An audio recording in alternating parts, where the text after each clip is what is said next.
자, 그러면 544쪽 이제 조금 빨리 가봅시다. 세 번째 요소로 뭐야? 직무집행이냐 아니냐 판단하는 기준. 자, 동그라미 1번에 읽어보면 어떻게 돼요? 뭘 가지고 판단한대? 공무원이 직무집행한 거냐 아니냐는 외관, 겉으로 보이는 거. 응? 그래서 행위 자체의 외관을 객관적으로 관찰하여 외관상 직무집행을 갖추고 있었는지 여부에 따라 판단해야 된다라고 보는 거예요. 응? 왜요? 따라서 세 가지는 상관 안 해. 자, 두 번째 줄에 뭐 있어? 공무원의 정당한 권한 내의 행위냐 아니냐 상관 안 해요. 일반 보통 사람들의 기준으로 볼 때 이거 공무원이 정당하게 직무행위 하는 것처럼 보여진다. 그러면 직무행위로 인정해 버리는 거야. 직무집행행위로. 자, 그거 상관 안 해. 두 번째, 해당 공무원이 직무집행하려는 의사를 갖고 있었느냐 아니냐 그것도 상관 안 해. 오로지 뭐만 기준으로 삼아? 보통 사람의 기준으로 봐서 직무집행하는 것처럼 보여진다. 정당하게. 그러면 직무행위로 인정하는 거야. 직무집행위로. 그다음에 세 번째, 피해자가 직무집행하는 게 아니다. 알았는지 몰랐는지 그것도 상관 안 해. 세 가지 무조건 상관 안 한다. 응? 정당한 권한 내의 행위인지 아닌지, 직무집행하려는 의사를 갖고 했는지 안 하는지, 또 직무집행위가 공무수행하는 게 아니라는 걸 피해자가 알았는지 이런 거 안 따지고 오로지 일반 사람들의 기준으로 볼 때 저 사람이 공무집행하는 거다 라고 외관상 인정되면 직무집행위로 인정해서 국가가 배상 책임져야 된다. 이런 논리란 말이에요. 응? 이거 아주 중요한 주제입니다. 그래서 일본에 말한 거 무슨 뜻인지 알죠? 오로지 직무집행 행위를 한 거냐 아니냐는 객관적으로 봐서 외관을 보고 판단하는 거다. 그래서 그 밑에 있는 세 가지 다 안 따진다. 응? 또 하나, 동그라미 2번. 직무집행행위로 하는 거는 진짜 직무집행행위에 해당하는 거 그것만이 아니라 모두 포함한다. 밀접하게 관련된 부수적 행위도 포함한다. 키워드 밀접하게 관련된 부수적 행위도 포함된다. 중요한 얘기. 예를 들자면 수사 중에 고문, 훈계 중에 폭행, 그죠? 그러면 여기서 수사, 훈계 이건 정당한 직무집행 행위야. 근데 직무집행 과정에서 폭행이 일어나거나 고문이 일어나도 이것도 뭐야? 이거는 정당한 직무행위 밖의 일이거든. 그것도 직무행위로 봐서 그럼 그게 고의과실에 위법하게 이루어졌으면 국가가 배상해야 된다. 이런 얘기 되죠. 자, 관련된 판례들. 자, 우리 1, 2번 동그라미 1, 2번 얘기가 다 들어있는 게 판례 직무집행행위의 판단 기준의 1번입니다. 응? 쭉 같이 한번 읽어봅시다. 국가배상법 2조가 규정하고 있는 공무원이 직무를 집행한다는 말은 뭐야? 직접적인 공무원의 직무집행행위이거나 그와 밀접한 관계가 있는 행위도 포함한다 그랬죠? 그러니까 직접적인 직무행위만 말하는 게 아니라 밀접한 관련 있는 행위도 포함하고 직무집행하는 행위냐 아니냐를 판단할 때는 그 행위 자체의 외관을 객관적으로 관찰해서 공무원의 직무행위로 보여질 때는 실질적으로 직무행위가 아니라든지 행위하는 자로서는 공무집행하려는 의사가 없었다고 하더라도 그건 직무집행 행위로 봐야 되고 또 실질적으로 피해자가 공무집행하는 행위가 아니라는 걸 알았다 하더라도 영향 없다. 그 세 가지 다 상관 안 한다는 얘기죠. 자, 공부하고요. 그래서 또 2번도 같은 이치, 그죠? 두 번째 줄에 직무행위에 부수하여 행해지는 행위로서 밀접한 관련인 것도 포함한다 그랬지? 아까 다 얘기한 거예요. 확인 차원. 1번 하나만 봐도 괜찮습니다. 응? 1번 판례 하나만 봐도. 그러면 이제 구체적으로 직무집행 행위로 판단된 거 아닌 거 이렇게 나왔죠. 그러면 자 1번은 너무 쉬워서 응? 자 군인이 군복 입고 군용 트럭 몰고 가. 응? 군인이 군복 입고 여기 도로에 군용 트럭 몰고 가면 일반 사람들이 보기에 뭐 하는 거로 봐? 당연히 군인이 군 업무 수행하는 거로 보죠. 근데 사실은 아니었어. 군 업무 수행하는 게 아니고 응? 뭐야? 실제는 이런 상황이었어. 뒤에서 뭐야? 군인이 심심해서 응? 군용 트럭 몰래 꺼내갖고 밖으로 놀러 나온 거야. 응? 놀러 나와서 술 먹고 뭐 이렇게 놀다가 이제 트럭 몰고 군대로 복귀하다가 민간인 치어서 사망시켰어. 응? 그러니까 그 피해자 유족이 국가를 상대로 손해배상 청구를 했더니 국가가 뭐라 그래? 얘 군이 내가 직무 수행하다가 발생시킨 사고 아니다. 이치 사적으로 개인이 뭐 유흥 목적으로 군용 트럭 몰고 가서 응? 그러니까 직무 집행하다가 발생시킨 사고 아니니까 국가가 배상 책임질 사안이 아니다. 그러니까 국가 측의 주장은 그 군인 개인한테 민법에 따라 손해배상 청구해야지 국가는 배상 책임질 문제가 아니다 해서. 그러나 진짜는 실질적으로는 직무 수행하는 게 아니었지만 일반 사람들의 기준으로 볼 때 그 직무 수행하는 게 이제 아닌지 알 도리 없다는 거지. 그리고 외관을 기준으로 봐서 당연히 군인이 군복 입고 군용 트럭 몰면 그게 운전 업무를 지정받은 자인지 아니 그런 것도 알 도리가 없고 직무 수행하는 것으로 볼 수밖에 없는 거다. 그러니 외관상 직무 집행행위로 인정돼야 되고 따라서 그에 대해서 국가가 배상 책임져야 된다. 이런 논리란 말이에요. 응? 이거 잘 나타내고 있는 거지. 외관만을 기준으로 판단한다는 거 잘 나타내고 있어. 그러면 2번. 자, 이것도 군대 내에서 뭐야? 응? 신병이 들어왔어. 상급자가 뭐해? 뭔가 교육시킨대. 근데 워낙 도라인가 봐. 몇 번을 얘기해도 못 알아먹고 응? 자꾸 열받게 만들어. 그래갖고 좀 때렸지. 응? 때렸는데 뭐가 잘못된 거야. 때렸는데 가슴을 때렸는데 하고 쓰러져 사망했다든지 막 이런 일이 생기는. 그러면 이거는 원래 상급자가 교육시키고 훈계하는 건 정상적인 직무행위지만 때린 거 폭행은 직무행위 아니야. 그죠? 그렇지만 그거는 훈계하고 교육시키는 직무집행과 관련해서 밀접하게 관련돼서 부수적으로 발생하는 행위. 이것도 직무집행행위로 포함시킵니다. 그러니까 이거에 대해서도 국가가 배상 책임져야 된다. 이런 얘기지. 응? 이런 거 사건 한 번 들으면 다 안 까먹어. 응?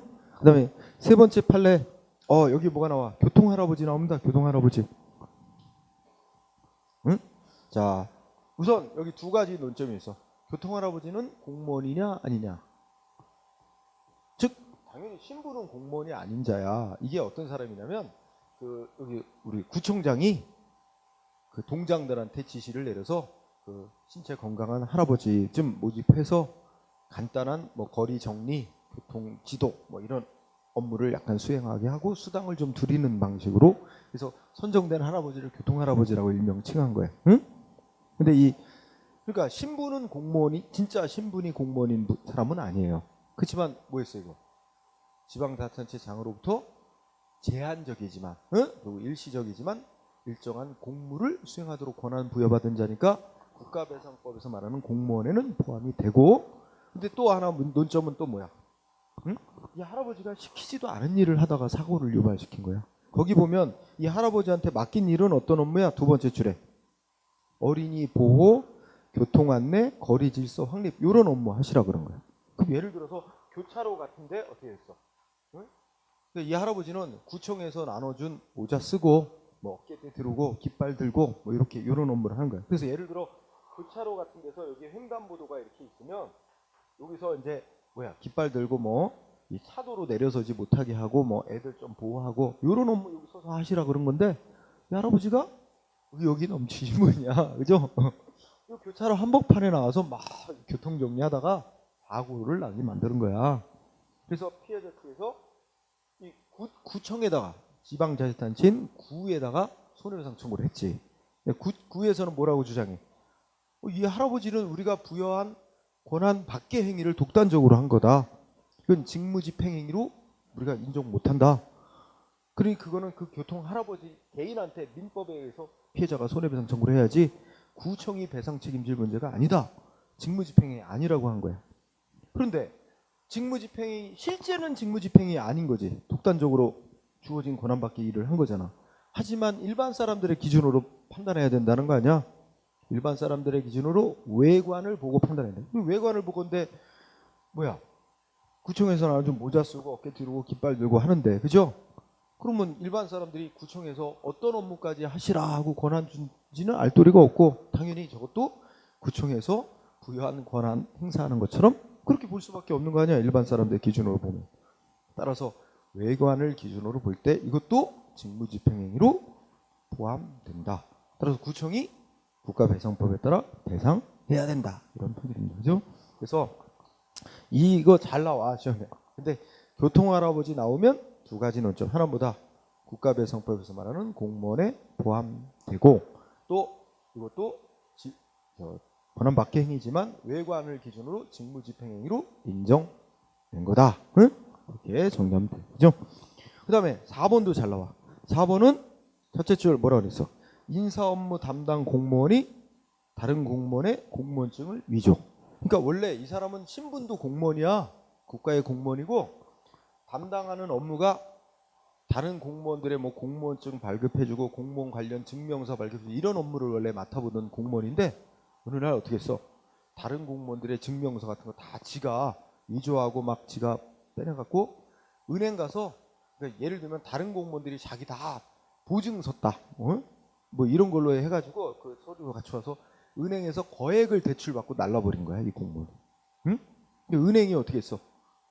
이 공무원이 속한 국가를 상대로 손해배상 청구를 한 거야. 여기도 뭐에 대해서 여기는 일단 신분이 공무원이니까 뭐 두말할 나위가 없고 문제는 이게 직무집행한 행위라고 볼 수 있느냐 이게 관건이었어. 그죠? 근데 이 핵심은 뭐야? 이 공무원이 자기 권한 밖의 행위를 한 거지. 뭐 한 거야? 위조했잖아 다른 공무원의 공무원증을. 그죠? 위조한 행위를 직무집행행위로 볼 수 있느냐 이건데 실제는 위조하는 행위는 실제는 직무집행행위에 안 속하는 거야. 하지만 아니 이게 외관상 직무집행행위로 볼 수밖에 없다는 거지. 응? 그래서 어디 핵심이 뭐야? 셋째 줄에 보면 다른 공무원의 공무원증을 위조하는 행위는 실질적으로는 직무행위에 안 속하는 행위 맞지만 적어도 외관상으로는 뭐에 해당돼? 직무집행한 행위로 인정된다는 거지. 그럼 끝난 거야. 신분도 공무원인데다가 응? 외관상 직무집행한 행위로 인정이 됐으니까 이거에 대해서 어떻게 돼? 국가가 배상 책임져야 된다 이겁니다. 응? 국가배상법에 따라. 그래서 지금 읽은 부분이 핵심입니다. 응? 다른 공무원의 공무원증 위조한 행위도 직무행위에 인정. 응? 외관을 기준으로 판단했으니까.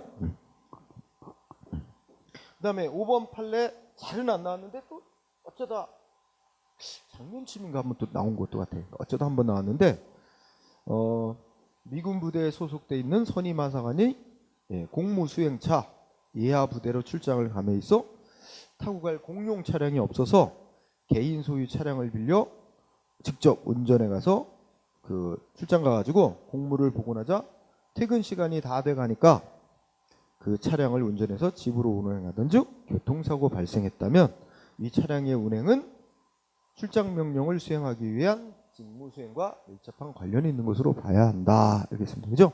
그러니까 이거를 좀 줄여서 공부하면 출장 가라고 명령 받아서 출장을 갔다가 아직 퇴근 시간 안 지났는데 퇴근 시간 다 되니까 뭐 했어요?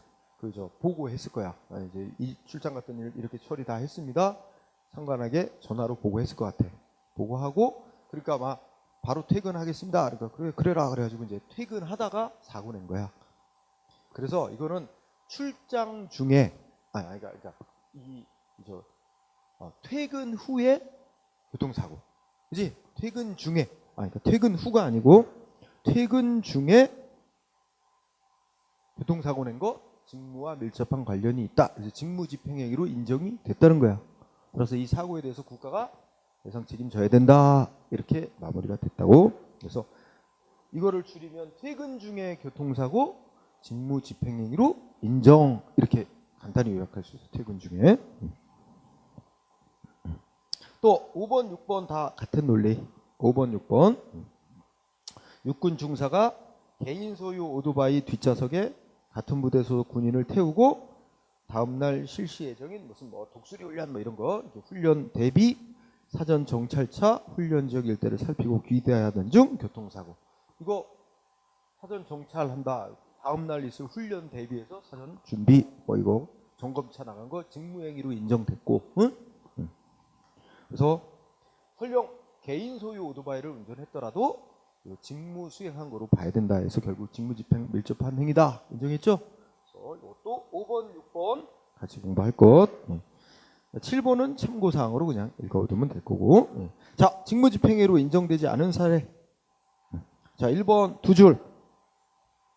공무원이 통상적으로 근무하는 근무지로 출근하기 위하여 자기 자동차를 운행하다가 과실로 교통사고 이렇게. 여기서 중요한 단어는 출근입니다. 출근. 그러니까 출근 중에 교통사고.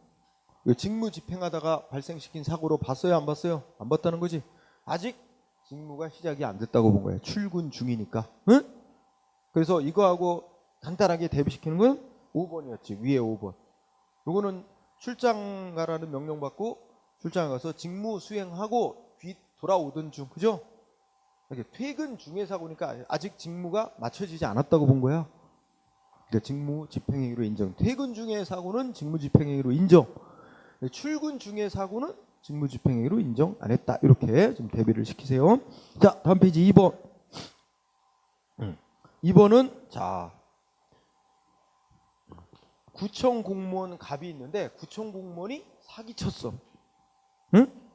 구청 공무원이 사기를 쳐가지고 결국 어떻게 됐대? 뭐야? 그 첫째 줄 끝에 보니까 그 무허가 건물 철거하면 무허가 건물 지었다. 근데 이거 철거하면 세입자들에게 시형 아파트 입주권, 응? 그거 매매 행위를 해. 응? 근데 원래 이거 이 세입자들에게 시형 아파트 입주권 이거 안 나가는 거란 말이야. 이게 입주권 나가는 게 아닌데 그런 게 나간다고 속이고 세입자들에게 팔아먹은 거야. 응? 그랬다가 이제 나중에 문제가 됐죠. 응? 근데 원래 이 사기칠 때 이 공무원은 어느 업무를 담당하고 있었어? 원래 셋째 줄에 보면 세무과에서 소속돼서 세무 업무를 담당했었어요. 원래 사기칠 때는. 응? 그러니까 여기 판결의 논리가 뭐냐면 이 구청 공무원이 세무 업무를 담당하는 공무원이라 저 시형 아파트 뭐 입주권 이런 거하고는 전혀 상관없는 업무를 담당했던 공무원인데 이 사람이 뭐 말한 걸 믿고 뭐 이렇게 사기당했다 하더라도 이 공무원 행위를 직무행위라고 볼 수 없다는 거지. 외관상으로도 객관적으로 볼 때도 이건 직무집행하는 행위로 볼 수 없고 첫째 줄 설령 나중에 이 구청 사기친 공무원이 뭐 어디 소속으로 다시 배치됐어? 첫째 줄에 주택정비계장으로 부임이 됐대 나중에는. 근데 이거는 사기치고 난 이후의 일이야. 설령 나중에는 이 주택 업무를 담당하는 그 부서로 발령이 됐다 하더라도 이 공무원이 사기칠 당시에는 세무과 소속이어서. 그러니 세무 담당 공무원이 이런 주택 관련 업무를 한다는 거는 일반 사람들의 기준으로 볼 때도 이건 정상적인 직무수행이라고 볼 수가 없는 거 아니냐. 그러니까 그걸 믿었다 해도 배상받을 수 없다는 겁니다. 응? 직무집행위가 그러니까 국가가 배상 책임 구청이니까 지방자치단체 구가 배상 책임질 문제가 아니라는 거야. 이건 직무집행행위라고 외관상 인정될 수가 없는 거라. 응? 그러면 피해자들은 누구한테 배상 청구해서 받아야 돼? 그 구청 공무원 개인한테. 적용하는 법도 민법에 따라서 구청 공무원 개인을 상대로 소송을 해서 배상을 받아야지 지방자치단체가 배상 책임질 문제 아니다. 왜? 직무집행행위라고 보지 않으니까. 응? 그런 논리라고 생각하면 되죠. 그 다음에 3번 판례 그냥 읽고 지나가자. 뭐라 그랬어? 육군 하사가 위병 근무 순찰한다고 핑계를 대고 부대를 이탈해서 민가에 가서 가지고 있던 총으로 사적인 감정, 응? 사적인 감정으로 민간인 사살한 행위, 직무집행행위로 보지 않았다는 겁니다. 응? 그죠? 순찰한다고 핑계는 했지만 속부대 이탈해서 민가로 가서 아마 원한이 있다. 응? 총기로 사살한 행위, 직무집행위로 인정 안 했다. 잘은 안 내는 거야. 응? 안 내는데 그래서 여기서는 1번이 주로 제일 많이 쓰인 사례라고 보면 돼요. 응? 그 다음에 거기에 4번에 쭉 있는 것들은 한번 읽어봐. 재미있을 거예요. 그냥 굳이 꼭 안 해도 됩니다. 응? 보리밭에 꽁 사냥 뭐 별거 다 나와. 네. 자, 60년대 막 70년대 있었던 거 요새는 잘 안 냅니다. 네, 넘어가죠. 자, 그 다음에 그러면 우리 국가배상법상 공무원으로 인정되는 자가 외관상 직무집행을 하다가 직무집행이 어떻게 이루어졌어야 돼? 미법하게. 응? 위법하게, 이게 위법의 뜻이야. 법을 위반했어. 위법하게 이루어졌고 위법하게 직무를 수행하는 걸 그 공무원이 알고 있었거나 자기가 하는 행위가 위법이라는 걸 이미 알고 있는 게 고의, 또는 위법이라는 걸 그 공무원이라면 알아차릴 수 있었던 건데 자기가 한 그 행위가 위법이 된다는 걸 알 수 있었는데도 공무원으로서 기울여야 될 주의 의무를 제대로 다 안 했다. 이게 과실이야. 고의 또는 과실로 법을 위반하는 행위에서 타인에게 손해를 끼쳤을 때 배상 책임을 져야 된다.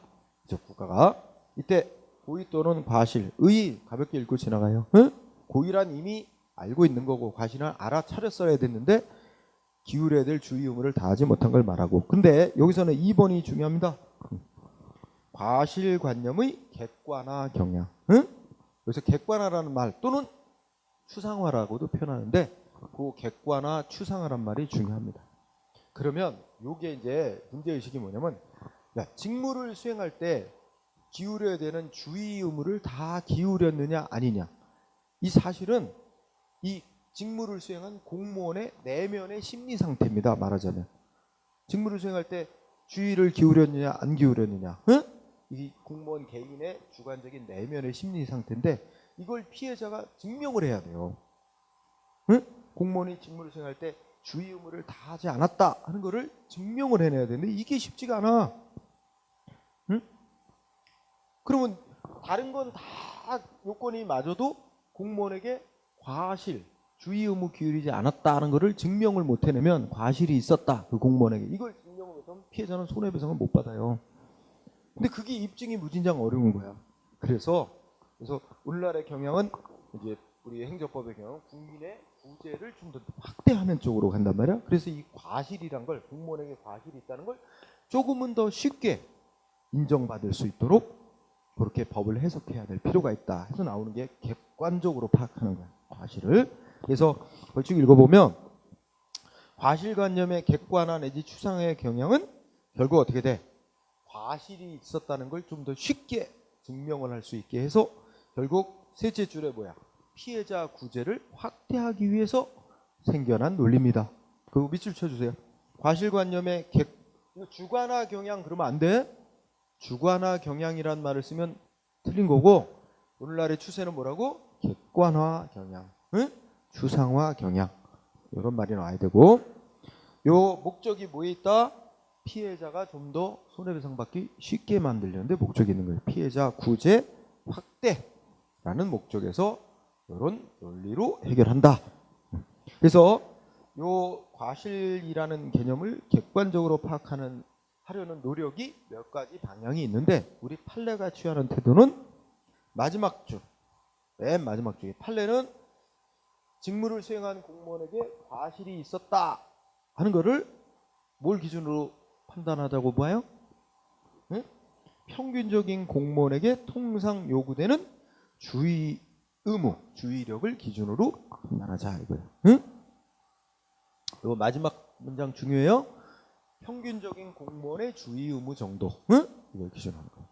그러면 이 말의 뜻은, 그리고 그 밑에 판례 확인해 보면 국가배상법이 규정하고 있는 공무원의 직무집행상에 있어서 과실은 그 직무를 수행한 공무원이 직무를 수행함에 있어서 해당 직무를 담당하는 평균적인 공무원이 통상 갖추고 있어야 될 주의 의무를 게을리한 경우를 말한다 해서 그 해당 직무를 담당하는 평균적인 공무원의 주의력 정도를 기준으로 따지는 거죠. 응? 따라서 그 공무원 개인을 놓고 따지는 건 아니야. 그러니까 예를 들면 우리 과실을 따질 때 공무원 직무를 수행한 공무원 개인을 기준으로 따지면, 야, 그 공무원이 뭐 예를 들어서 학력이 매우 높아, 뭐 대학원 뭐 박사까지 마친 공무원이라고 하죠. 그러면 대학원 박사까지도 마치고 근무 경력도 이렇게 오래됐는데 그러면 더 높은 주의를 기울여야 되는 거 아니냐? 그러면 경력도 짧고, 응?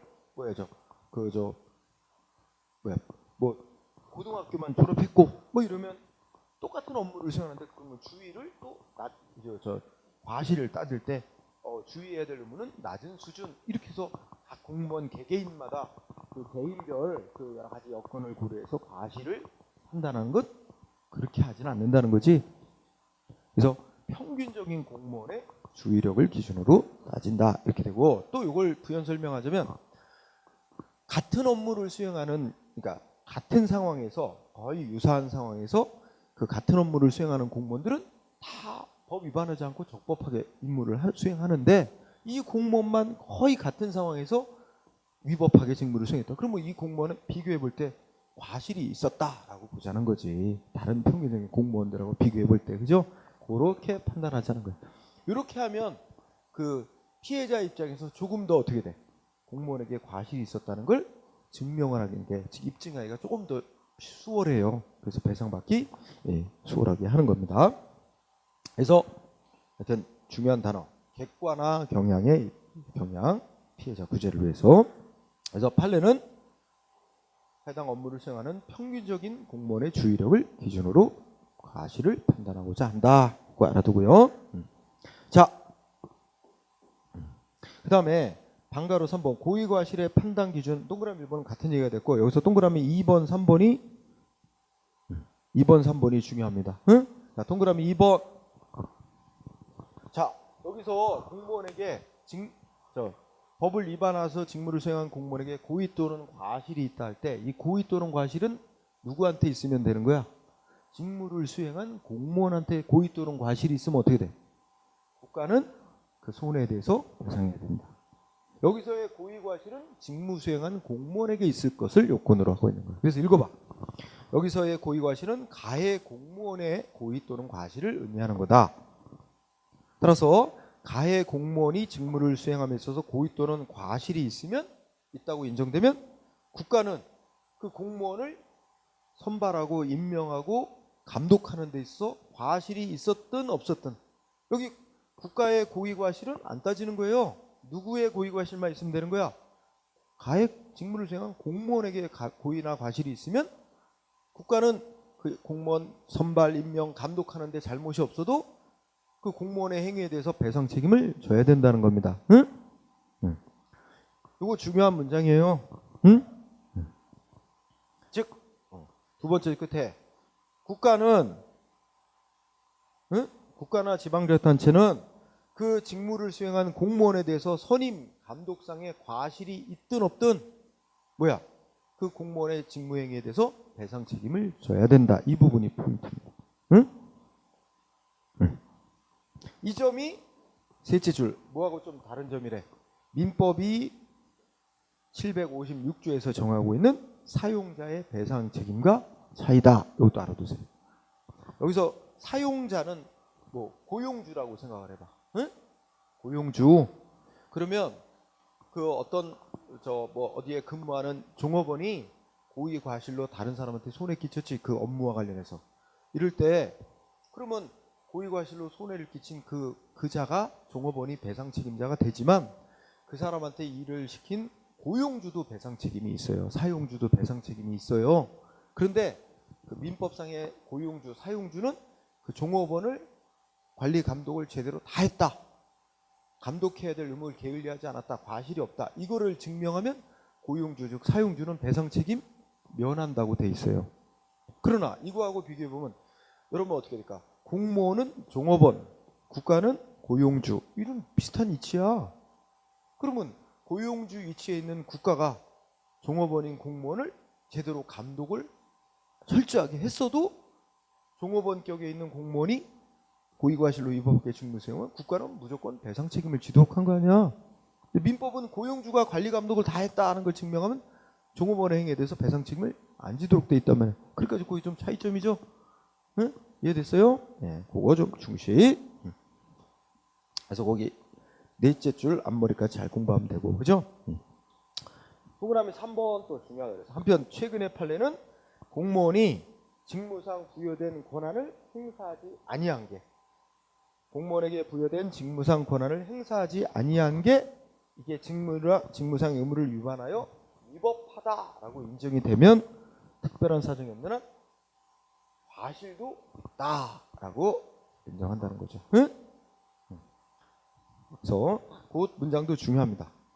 공무원이 직무상 권한을 행사하지 아니한 것이 위법으로 인정이 될 때는 특별한 사정이 없는 과실도 있었다, 과실도 인정됐다. 그러면 이 경우는 과실이 있었음을 피해자가 따로 입증할 필요는 없다는 얘기죠. 응? 그래서 이것도 피해자 구제 확대와 관련이 있습니다. 점점 그런 방향으로 간다는 거야. 그죠? 자, 관련해서 판례가 나옵니다. 자, 호적 사무, 등기 사무, 주민등록 사무를 담당하는 공무원에게 직무상 과실이 있느냐 없느냐 따지는데, 자, 1번하고 2번하고를 비교해서 공부하세요. 자, 첫째 줄에 뭐라고 나왔지? 공무원이라면 통상의 주의 의무만 기울였어도, 응?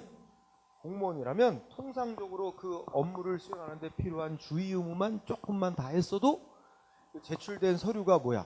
위조된 서류라는 걸 쉽게 알 수 있었는데, 결국 어떻게 했어? 통상의 주의 의무도 기울이지 않아가지고 위조된 서류를 진짜 서류라고 판단을 해서 막 뭘 처리를 해준 거야. 등기를 해주고, 그죠? 그래갖고 그게 나중에 무슨 사기 사건이 되고 막, 응? 그래서 피해를 발생시켰어. 그래서 그 공무원에 속한 국가나 지자체에 배상 청구가 들어왔는데 배상 인정되는 거죠. 여기에 결정적인 통상의 주의 의무조차도 기울이지 않았다는 거야. 응?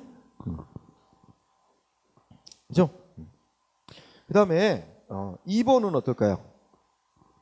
자, 등기 신청에 첨부 서면으로 제출된 판결서가 위조됐대. 그러니까 사기꾼들 판결문도 위조. 그죠? 그러니까 이게 뭐냐면, 원래 A 소유 땅입니다, 원래. 그런데 B라는 놈이 사기꾼. B가 이제 뭐 했냐면, B가 자기가 A하고 소송을 했대. 누구 땅이냐? 이게 소송을 해서 B 자기가 이겼다고 하는 판결문. 판결서 해서 뭐야? A하고의 땅 소송에서 B 자기가 이겼다. 이런 내용으로 다 이거 위조한 거야. 응? 그래갖고 이런 승소 판결서 받았다고 이제 자기 땅으로 등기를 해달라고 신청. 그러니까 원래 등기소에는 A 소유 땅으로 등기가 돼 있지. A 소유 땅으로 등기가 돼 있을 거 아니에요. 원래는 A는 아무것도 모르고 있어. 그치? 근데 이 사기꾼 B가 A도 모르는 사이에 자기가 이렇게 A하고 소송해서 이겼다. 이제 자기 땅으로 인정하는 판결을 받아냈다. 이 위조된 판결서를 제출했어. 그러니까 등기 공무원이 어떻게 돼? 이 사람이 소송해서 이겼으니까 이 등기를 이제 A 땅이었던 걸 B 땅으로, A 소유 땅으로 이제 등기를 다 해준 거야. 응? 국가기관이. 그럼 어떻게 돼 이제? 그 다음에 B는 어떻게 될까? 이제 자기 땅이다 하면서 C라는 사람한테 땅을 팔아먹는 거지. 응? 그 땅값 받아갖고 날라가 버리는 거예요. 응? 완전히 B가 사기꾼이지, 그치? 그러면 이런 경우에 어떻게 될까요? C는 이런 사실을 아무것도 모르고 땅을 샀다. 제값 주고, 그죠? 그러면 어떻게 돼? 이 사람은 선량한 사람이에요. 이 사람은 보호돼야 돼요. 그래서 이 사람은 땅 소유권을 갖습니다. 왜냐면 국가기관의 증명서에 B 땅이라고 다 등기가 돼 있고, 그러니 이거 믿고 산 사람 있잖아. 이 사람 땅 소유권 인정받아요. 그러면 누구만 붕뜬 거야? A. 아무것도 모르고 있다가 나중에 보니까 자기 땅이 C한테 넘어가 있고, 응? 그럼 A가 이제 문제 얘기를 하는 거지. 그러면서 이 사기꾼이 위조된 판결서를 제출했는데도 등기 담당 공무원이 위조된 판결서라는 걸 쉽게 알 수 있는 거 아니냐? 여기 보니까 이제 판결서가 보통의 판결서하고는 조금 다르게 돼 있었대. 그 양식이나 뭐 이렇게 형식이. 그렇다면 이거 위조된 판결서라는 걸 쉽게 알 수 있는 거 아니냐? 근데도 주의 의무를 기울이지 않아가지고 위조된 판결서라는 걸 쉽게 알 수 있음에도 알지 못하고 이걸 진실로 믿고 B 땅으로 등기를 해줘서 이렇게 돼가지고 내가 피해를 입게 됐으니 국가 나한테 손해배상해라 청구한 거야. 그래가지고 원래 고등법원까지 이겼어요. 국가는 배상해라. 그런데 국가가 고등법원 판결에 승복 못하겠다고 대법원에 또 청구한 거야. 근데 대법원은 뒤집었어. 그러면서 이 이제 등기 이런 거 담당하는 공무원이 그 신청을 받으면 서류를 심사해 볼 때 어느 정도의 심사만 할 의무가 있대. 여기 보면 이제 형식적 심사권만 있어요. 그러니까 그게 진실이냐 아니냐까지 다 파보고 이렇게 검사할 의무는, 그것까지 할 의무는 없고, 다만 서류에 기재사항이 제대로 돼 있는가, 이게 진짜냐, 이런 정도까지는 간단하게는 볼 수 있는 거야. 응? 그래서 2번 이거 보자. 자, 자기 땅이라고 등기 신청을 하면서 위조된 판결서를 근거로 이제 제출했어, 사기꾼이. 근데 그 판결서가 실제는 위조된 건데, 거기에 판결서에 기재된 사항이나 기재된 형식이 일반적인 판결서와 작성 방식과 달랐다는 거지. 응? 그래서 달라. 그래가지고 그 판결서가 진정서니까 판결문이 진짜냐, 응? 하는 거에 대해서 이 등기 담당 공무원이 뭘 안 했어요? 여기 밑줄 쳐주세요. 판결서가 진짜인지 아닌지 자세한 확인 절차를 안 했다는 거야. 요거 밑줄 쳐주세요. 자세한 확인 절차를 거치지 않았대. 자, 요게 결정적인 대비되는 건데, 그러니까 등기 담당하는 공무원은 원래 이 판결서가 진짜냐 안 진짜냐 좀 조사는, 그러니까 간단한 그 심사는 할 수 있지만, 여기에 약간 기재사항 및 기재 형식이 조금 다르게 돼 있다, 이것만 가지고 이 판결서가 진짜냐 가짜냐 이것까지 다 자세하게 확인까지 거쳐야 될 그럴 의무까지는 없다는 게 대법원 판결입니다.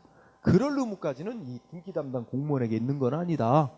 그러니 그게 조금 일반적인 판결서와 조금 다르게 기재되어 있다는 것만 가지고 판결서가 가짜다 라고 의심하고 이게 진짜냐 가짜냐까지 확인을 안 해봤다 그래서 그 등기 공무원에게 직무집행상의 과실이 있었다고 보기는 어렵다. 과실 인정 안 한 거예요, 이 판결은. 그래서 결국 국가는 배상 책임 없다야. 응? 그러면 1번하고 2번을 대비시키면 어떻게 돼? 1번은 아니 이 담당 공무원이 통상 조금만 주의를 그 담당 공무원으로서 기울여야 될 주의 의무 조금만 기울였어도 이게 위조된 서류라는 걸 쉽게 알 수 있는데, 그 정도의 주의도 기울이지 않았다면 그 공무원에게 과실이 있다 이거야. 그래서 결정적인 단어가 뭐였다고요? 통상의 주의 의무도 기울이지 않았다는 거지. 그치? 그러나 2번 판례는 이게 통상의 주의 의무를 넘는 자세한 확인까지 거칠 의무까지는 없다는 거지. 응? 통상의 주의 의무를 넘는 자세한 확인 절차까지 거쳐야 될 의무는까지는 없으니까, 자세한 확인 절차까지는 안 거쳤다 하더라도 그거를 과실이 있다고 할 수는 없다라는 게 대법원의 얘기입니다. 그렇죠? 그래서 그 단어로 이렇게 구분을 해두세요. 응? 결국 2번 판례의 경우는 그러면 원래의 땅 임자는 어떻게 해야 될까? 등기 공무원이 이렇게 해서 위조된 판결서 유치로 등기를 해줘서 땅 팔아먹고 날렸는데, 그러면 이 공무원의 잘못 과실이 인정이 안 되니까 국가로부터 배상을 못 받아요. 그럼 결국 피해자 A는 누구를 찾아야 돼? 사기꾼 놈을 찾아야 돼. 그래서 B를 상대로 그 손해배상을 청구해야지. 응? 그러니까 땅값을 되돌려 받든지 그 대신에 손해배상을 청구해서 민법에 의해 손해배상 청구해서 배상을 받아내든지 해야 되는데, 만약에 B가 빨리 잡히면 돈 갖고 있겠지? 그럼 받으면 되는데 한참 만에 잡히면 어떻게 될까? 돈 다 써버렸대. 그럼 배상 받을 길도 없어. 돈 없으면. 그죠? 그런 거 A 보면 평생 오래 못 살겠지? 열불나서. 자, 그렇습니다. 그죠? 자, 그 다음에 3번, 4번. 자, 3번은 주민등록 업무 담당 공무원이, 그죠? 이게 주의 의무를 다 기울이지 않았다는 거예요. 응? 자, 주민등록 업무를 담당하는 공무원이 우송되어 온 주민등록표가 위조된 의심이 있는데도 확인조차 안 한 채 접수한 잘못. 또 지금은 안 하지만 옛날에는 새로 이사 온 사람 통장 찾아가서, 지금은 옛날에는 그 새로 이사 가면 그 자기 사는 동네 통장 찾아가서 도장 받아갖고 전입신고했었어야 됐어요. 지금은 이제 그렇게는 안 하고 대신에 통장이 전환을 하더라고. 응? 이사 간 뒤에 지금 여기 사는 거 맞냐 하고 확인 전환을 하더라고. 그래서 두 번째 줄에 보니까 통장이 실제 이 사람이 이사 와서 사는지 확인도 없이 전입 신고서에 도장을 찍어준 거야, 통장이. 응? 확인도 안 하고. 이러한 잘못으로, 그러니까 담당 공무원의 잘못도 있고 통장에 또 잘못도 있고, 이렇게 해서 허위의 주민등록표와 인감증명서가 발급. 그죠? 그러니까 실제 거기에 살지도 않는 놈이 완전히 주민등록표라는 게 있어. 그 주민등록표라는 그 증명서를 자기가 다 위조를 하고 그걸 이제 우송을 했다 그러죠. 보내서 여기에 이제 전입신고한다. 근데 그거 진짜 위조된 의심이 있는데도 확인도 안 해보고 그 사람을 여기다 전입신고 받아주고, 전입신고가 됐고 거기에 살고 있는 사람처럼 되죠. 그러니까 그 사람 이름으로 또 인감도 이제 다 발급해주고 해서 인감증명서를 발행해 준 거야. 그죠? 그래가지고 근데 이놈이 어떻게 되는 거냐면, 이게 진짜 무슨 그 땅 같은 거 갖고 있는 원래 주인이 있는데 그 사람하고 똑같은 이름으로 다 주민등록 전입신고가 된 거야. 그래 놓고서는 그 진짜 땅 주인의 땅을 이제 인감증명서랑 이렇게 해가지고 다른 사람 땅을 팔아먹고, 사기쳐서 팔아먹고 날라버린 거야.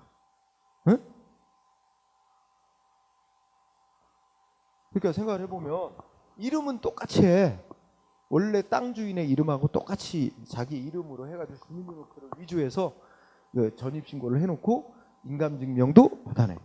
그러면 이제 원래 부동산 거래할 때 뭐 인감증명서 이런 것도 같이 이제 제출하고 첨부해야 되는데, 보면은 이름 똑같거든. 거기다 인감증명서도 있고. 그러니까 상대방은 이게 진짜 땅 주인이 땅 팔아먹는 것으로 오인할 수밖에 없지. 그렇게 해서 팔아먹고 날라버린 거지. 그 경우에 여기서 3번은 바로 요 동사무소 담당 공무원하고 그 통장의 직무수행상의 과실 인정한 거야. 그래서 지방자치단체가 그 손해돼서 배상해야 된다고 판결 내린 거라고 생각하면 돼요. 응? 자, 3번 과실 인정. 4번도 인감증명 부동산 거래에 굉장히 중요한 서류다. 따라서 인감증명 발급 업무를 담당하는 공무원은 그 발급할 때 주의해야 될 의무 잘 기울여야 된다. 이런 얘기를 쓰고, 그래서 결국 넷째 줄 끝에 보면 어떻게 돼요? 위조된 도장, 응? 위조된 인장이 도장이지 뭐. 응? 위조된 도장에 의하여 다른 사람 이름으로 된 인감증명서가 발급이 되고, 이를 토대로 소유권 이전 등기가 격려된 부동산을 담보로 금전을 빌려준 자가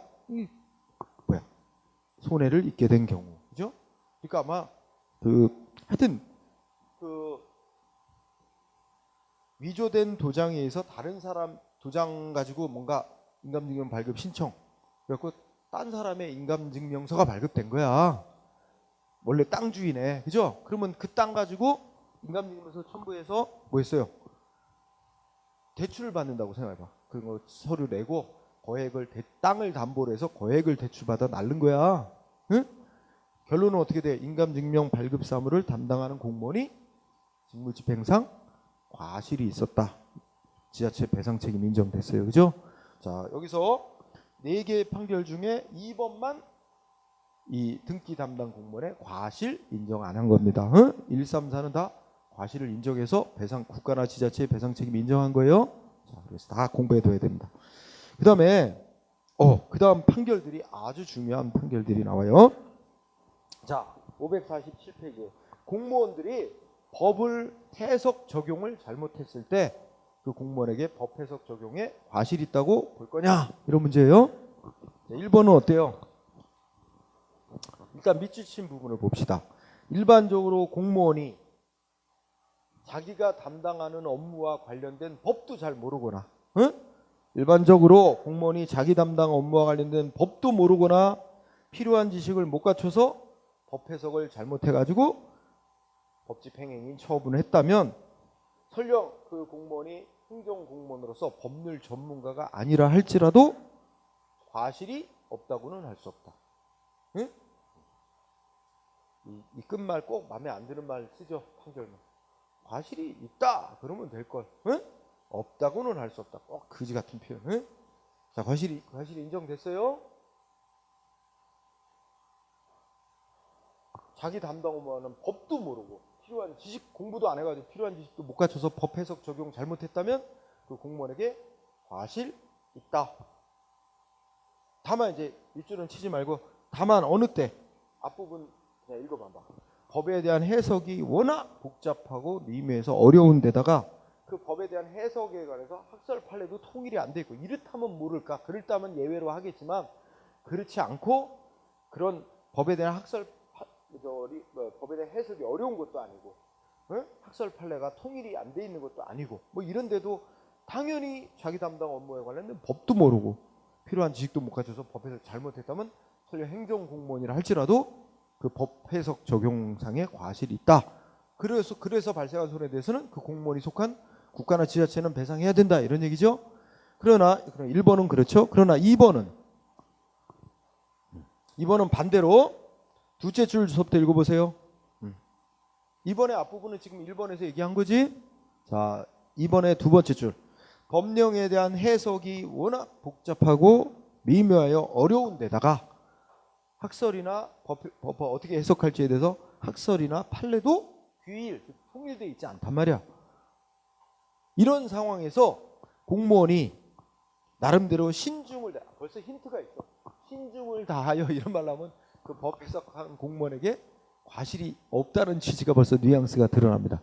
나름대로 그 법 집행을 담당하는 공무원이 나름대로 신중을 다해서 어떤 견해에 따라서 해석하는 것이 맞을 거야 라고 한 견해를 따라 법을 해석하고 법을 집행했는데 근데 그 법 집행하는 행위에 대해서 나중에 소송이 걸려가지고 법원에서 뭐 했어?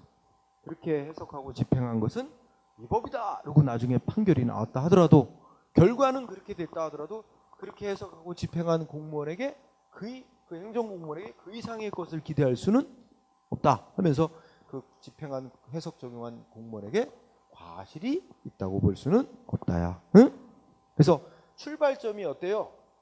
출발점이 법에 대한 해석이 워낙 복잡하고 어려운 데다가 학설 판례도 통일이 안 돼 있는 상황.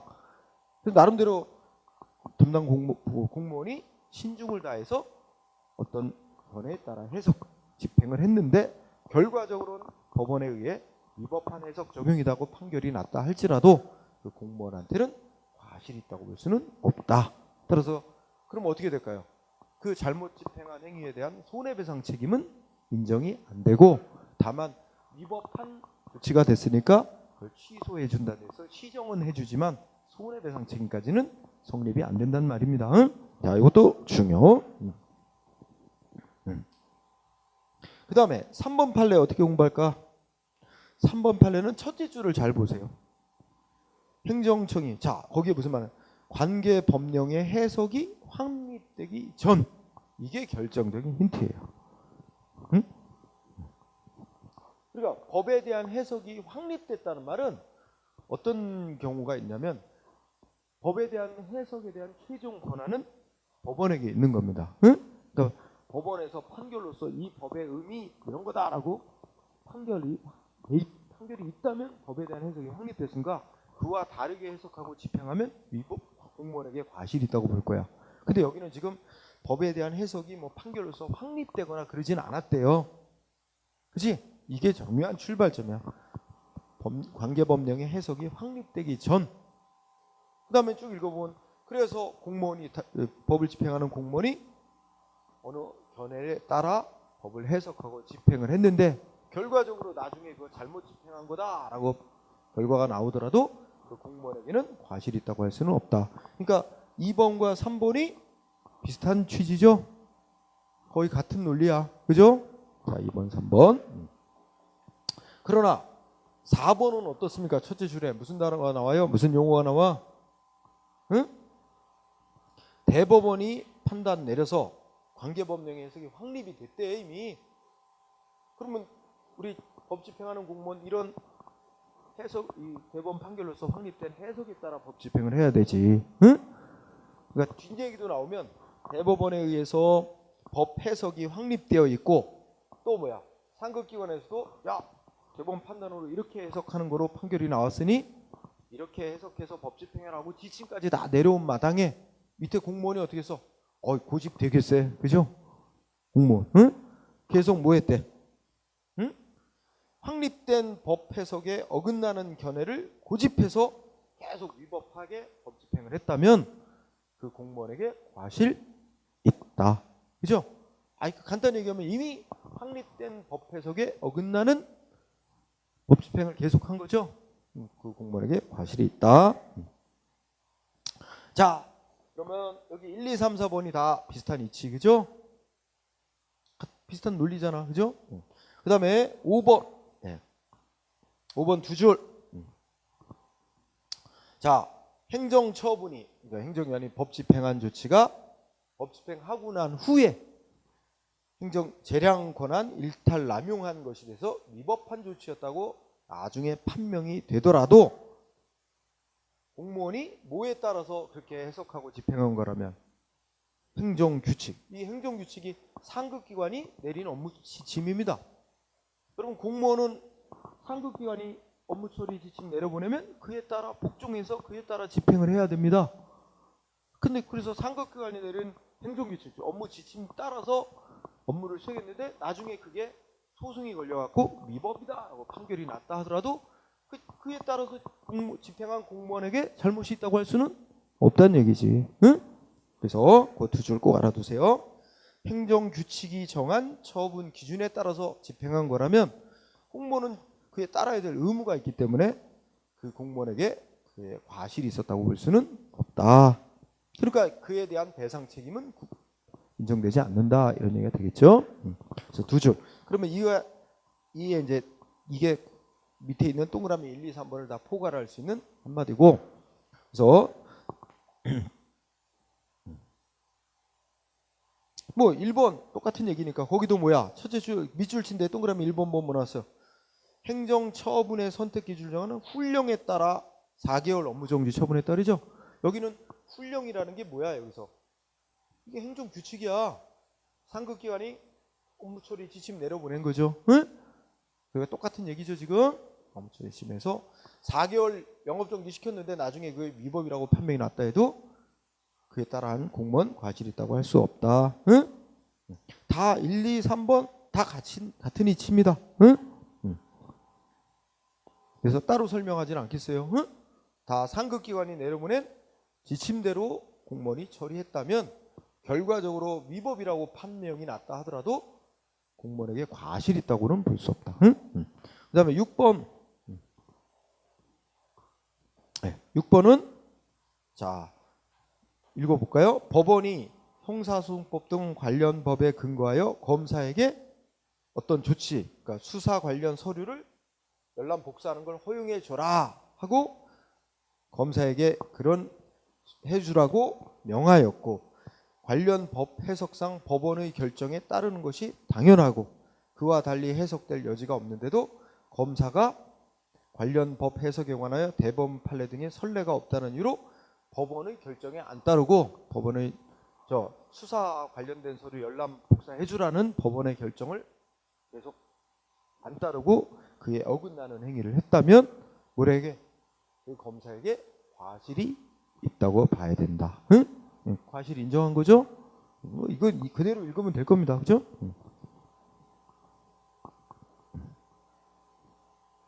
그 다음에 그 7번은 이거는 뭐 가장 최근 판결이네. 올해 2017년 판결이라 아직 시험에는 한 번도 안 쓰였는데, 자 읽어볼까요? 교육부 장관이 국공립학교의 기간제 교사 있지? 기간제 교사를 공무원 수당 등에 관한 규정에 따른 성과급 지급 대상에서 제외하는 내용의 교육공무원 성과상여급 지급 지침에서 기간제 교원은 제외시킨 거. 야, 이 기간제 교사는 비정규직 아니야? 이 비정규직의 서러움, 그죠? 네? 정규직 교사들은 뭐야? 성과급도 지급해 준단 말이야, 그죠? 근데 이 성과급 지급하도록 하는 규정에서 기간제 교사는 제외시키라는 거야. 교육부 장관이 제외되도록 하는 지침을 내려보낸 거야, 그죠? 근데 이 제외시킨다는 이 지침은 원래 상위 법에 이미 정해져 있는 거기 때문에, 응?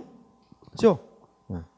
그 셋째 줄에 이 교육부 장관이 그 지침에서 기간제 교사는 제외시키도록 한 거는 상위법에 공무원 수당 등에 관한 이런 거는 이제 대통령이 만든 법이야. 대통령령에서 이 그 규정한 법 해석에 따른 것이므로 결국 어떻게 돼? 교육부 장관이 이렇게 제외시키도록 했다 그래도 그거를 고의과실에 한 위법 행위로 볼 수는 없기 때문에 국가가 배상 책임을 진다고 볼 수는 없다. 이런 논리 되겠죠, 그죠? 이것도 말하자면 뭐야? 교육부 장관이 지침을 내렸는데 그 지침은 결국 뭐야? 대통령령이 그 법령에서 정한 대로 한 거기 때문에 과실에 의한 위법으로 볼 수는 없다. 그렇게 생각하면 될 겁니다. 그죠? 그 다음에 549페이지 또 판례. 자, 큰 제목. 행정처분. 공무원의 법 집행위가 있고 나중에 행정소송인 항고소송에서 위법으로 취소가 됐대. 그죠? 과실요모 했는데 자 1번이 엄청 많이 나옵니다. 처음에. 자, 먼저 여러분들 기본 배경 지식으로 알아야 돼요. 자, 여기서 지금 항고소송 얘기가 나오는데 항고소송은 이제 행정기관이 한 법집행조치인 처분이 위법인지 아닌지만 심사해요. 행정처분이 위법하면 위법으로 인정되면 취소해주는 판결 내리고 그래요. 그런데 손해배상은 어때야 돼? 요건이 공무원의 직무집행위가 위법한 것만 갖고는 안 되고 공무원의 직무집행위가 위법이며 위법하게 된데 그 공무원에게 뭐가 있었어야 돼? 고의나 과실이 있었다고 인정이 돼야 손해배상을 받을 수 있는 거예요. 응? 행정소송은 공무원의 직무집행위 처분이 위법이기만 하면 취소해주고 그 처분을 취소하고 이런 판결을 내리지만 손해배상은 위법만 갖고는 안 되고 공무원에게 고의 또는 과실이 있다는 점이 인정이 돼야 되는 거예요. 응? 그러니까 성립 요건이 차이가 다른 거예요. 그렇다면 1번 보자. 행정처분이 나중에 항고소송에서 취소되었다. 그럼 뭐만 인정된 거야?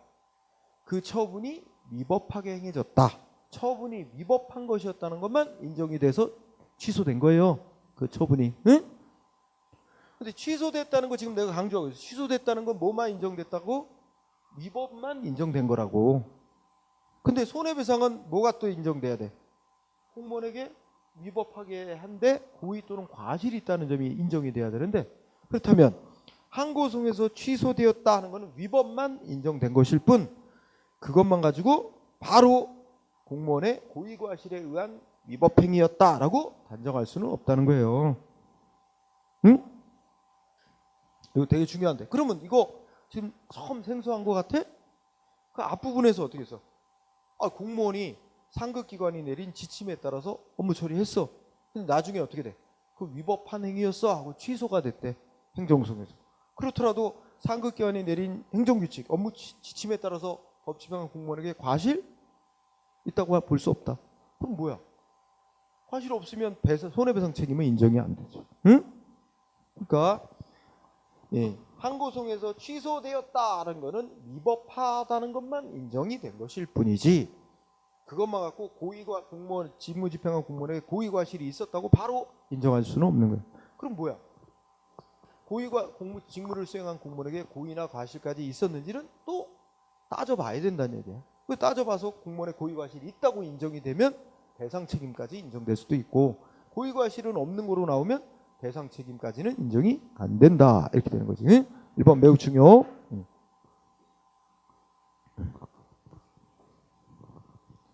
자, 그래서 2번도 마찬가지 판례니까 굳이 뭐 그죠? 그래서 똑같은 얘기 쭉 써놓고 두 번째 줄에 뭐라고 돼 있어? 어떤 담당 공무원이 보통 일반의 공무원을 표준으로 볼 때 기준 삼아 볼 때 객관적인 주의 의무를 결여하여 객관적 정당성을 상실했다고 인정될 정도에 이르러야 비로소 국가배상법상의 뭐야? 그 직무행위가 위법이 되는 데 있어 공무원에게 과실이 있었다고 해서 배상법상의 요건을 충족한다고 볼 수 있다. 이렇게 된 거예요. 특별히 꼭 밑줄치지는 않죠. 그렇게 안 해도 그냥 읽으면 다 통하는 거. 자, 그 다음에 또 어떤 경우가 있어?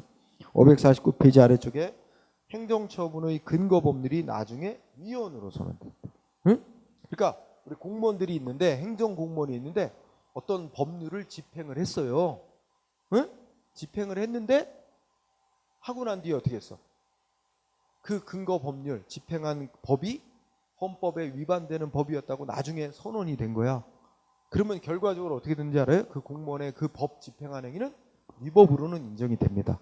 위법으로 인정이 되는데, 그럼 아까도 그 얘기했지. 공무원은 법 만들어 놓은 거 자기 행정공무원이 마음대로 심사해서 이거는 헌법에 위반돼, 이거는 적용할 수 없어. 행정공무원이 마음대로 적용을 거부할 수 없다 그랬죠? 만들어진 법대로 집행을 해야 돼. 근데 만들어진 법대로 집행을 했는데 그 법이 나중에 잘못된 법이었다고 법원이나 헌법재판소 판정이 내려졌다 해도 그 법을 집행한 공무원에게 과실이 있다고 볼 수는 없다 이거지. 응? 안 그래? 공무원은 만들어진 법은 집행을 해야 될 의무가 있으니까. 그래서 1번에 두 줄 나오잖아. 일단 읽어봐. 뭐야? 법률이 헌법에 위반되냐 아니냐 심사 권한 없어요. 우리 행정공무원은 만들어진 법대로 집행을 할 뿐이야. 만들어진 법대로 집행을 했는데 나중에 그 법이 헌법재판소에서 헌법 위반된 잘못된 법이었다 선고가 될지라도, 그러면 결과적으로 그 공무원의 법 집행행위는 위법한 것으로 되긴 되지만 그 공무원의 법 집행상에 과실이 있다고 볼 수는 없다. 당연히 이해되지 않아요? 그러니까 국가의 배상 책임까지는 인정이 안 된다. 그죠? 그 다음에 또 마찬가지로 2번 판례도 마찬가지야. 응? 두 번째 줄에 법이 위헌으로 선언되기 전입니다. 그러면 위헌으로 선언되기 전이면 법이 이제 존재하고 있고 그 법대로 집행한 행위가 있어. 그죠? 그런데 나중에 집행을 한 후에 법이 위헌 선언됐어. 그러면 결과적으로 그 집행행위는 위법이 되긴 하지만 그 집행한 공무원에게 과실이 있다고 볼 수는 없다. 똑같은 얘기 나오는 거야. 계속. 네, 정리하면 됩니다. 자, 그 다음에 그 다음 판례는 제목이 뭐야?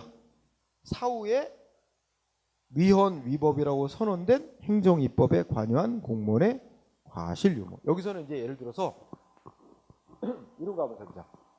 여러분 대통령령 대통령령이라고 하는 거는 누가 만드는 법을 대통령령이라 그래? 대통령이 만드는 법. 그죠? 근데 우리 대통령이 만드는 법을 대통령령이라고 할 때 대통령령을 대통령이 직접 만들까? 법조문 다 대통령이 다 문자 다 만들어서 쓰고 해가지고 야 이런 거 이거 법이야 하고 이렇게 공포할까? 밑에서 다 만들어서 올려. 응? 밑에서 다 문구 다 만들고 법조항 문구 만들어서 올리면 대통령이 읽어보고 결재만 하는 거야. 그래놓고 그걸 대통령이 제정한 법이다 이렇게 한단 말이야. 그럼 여기서 무슨 부처의 업무와 관련돼서 대통령령을 만드는데 그 실제 대통령령 실질적으로 만드는데 깊숙이 관여한 공무원이 있어. 응?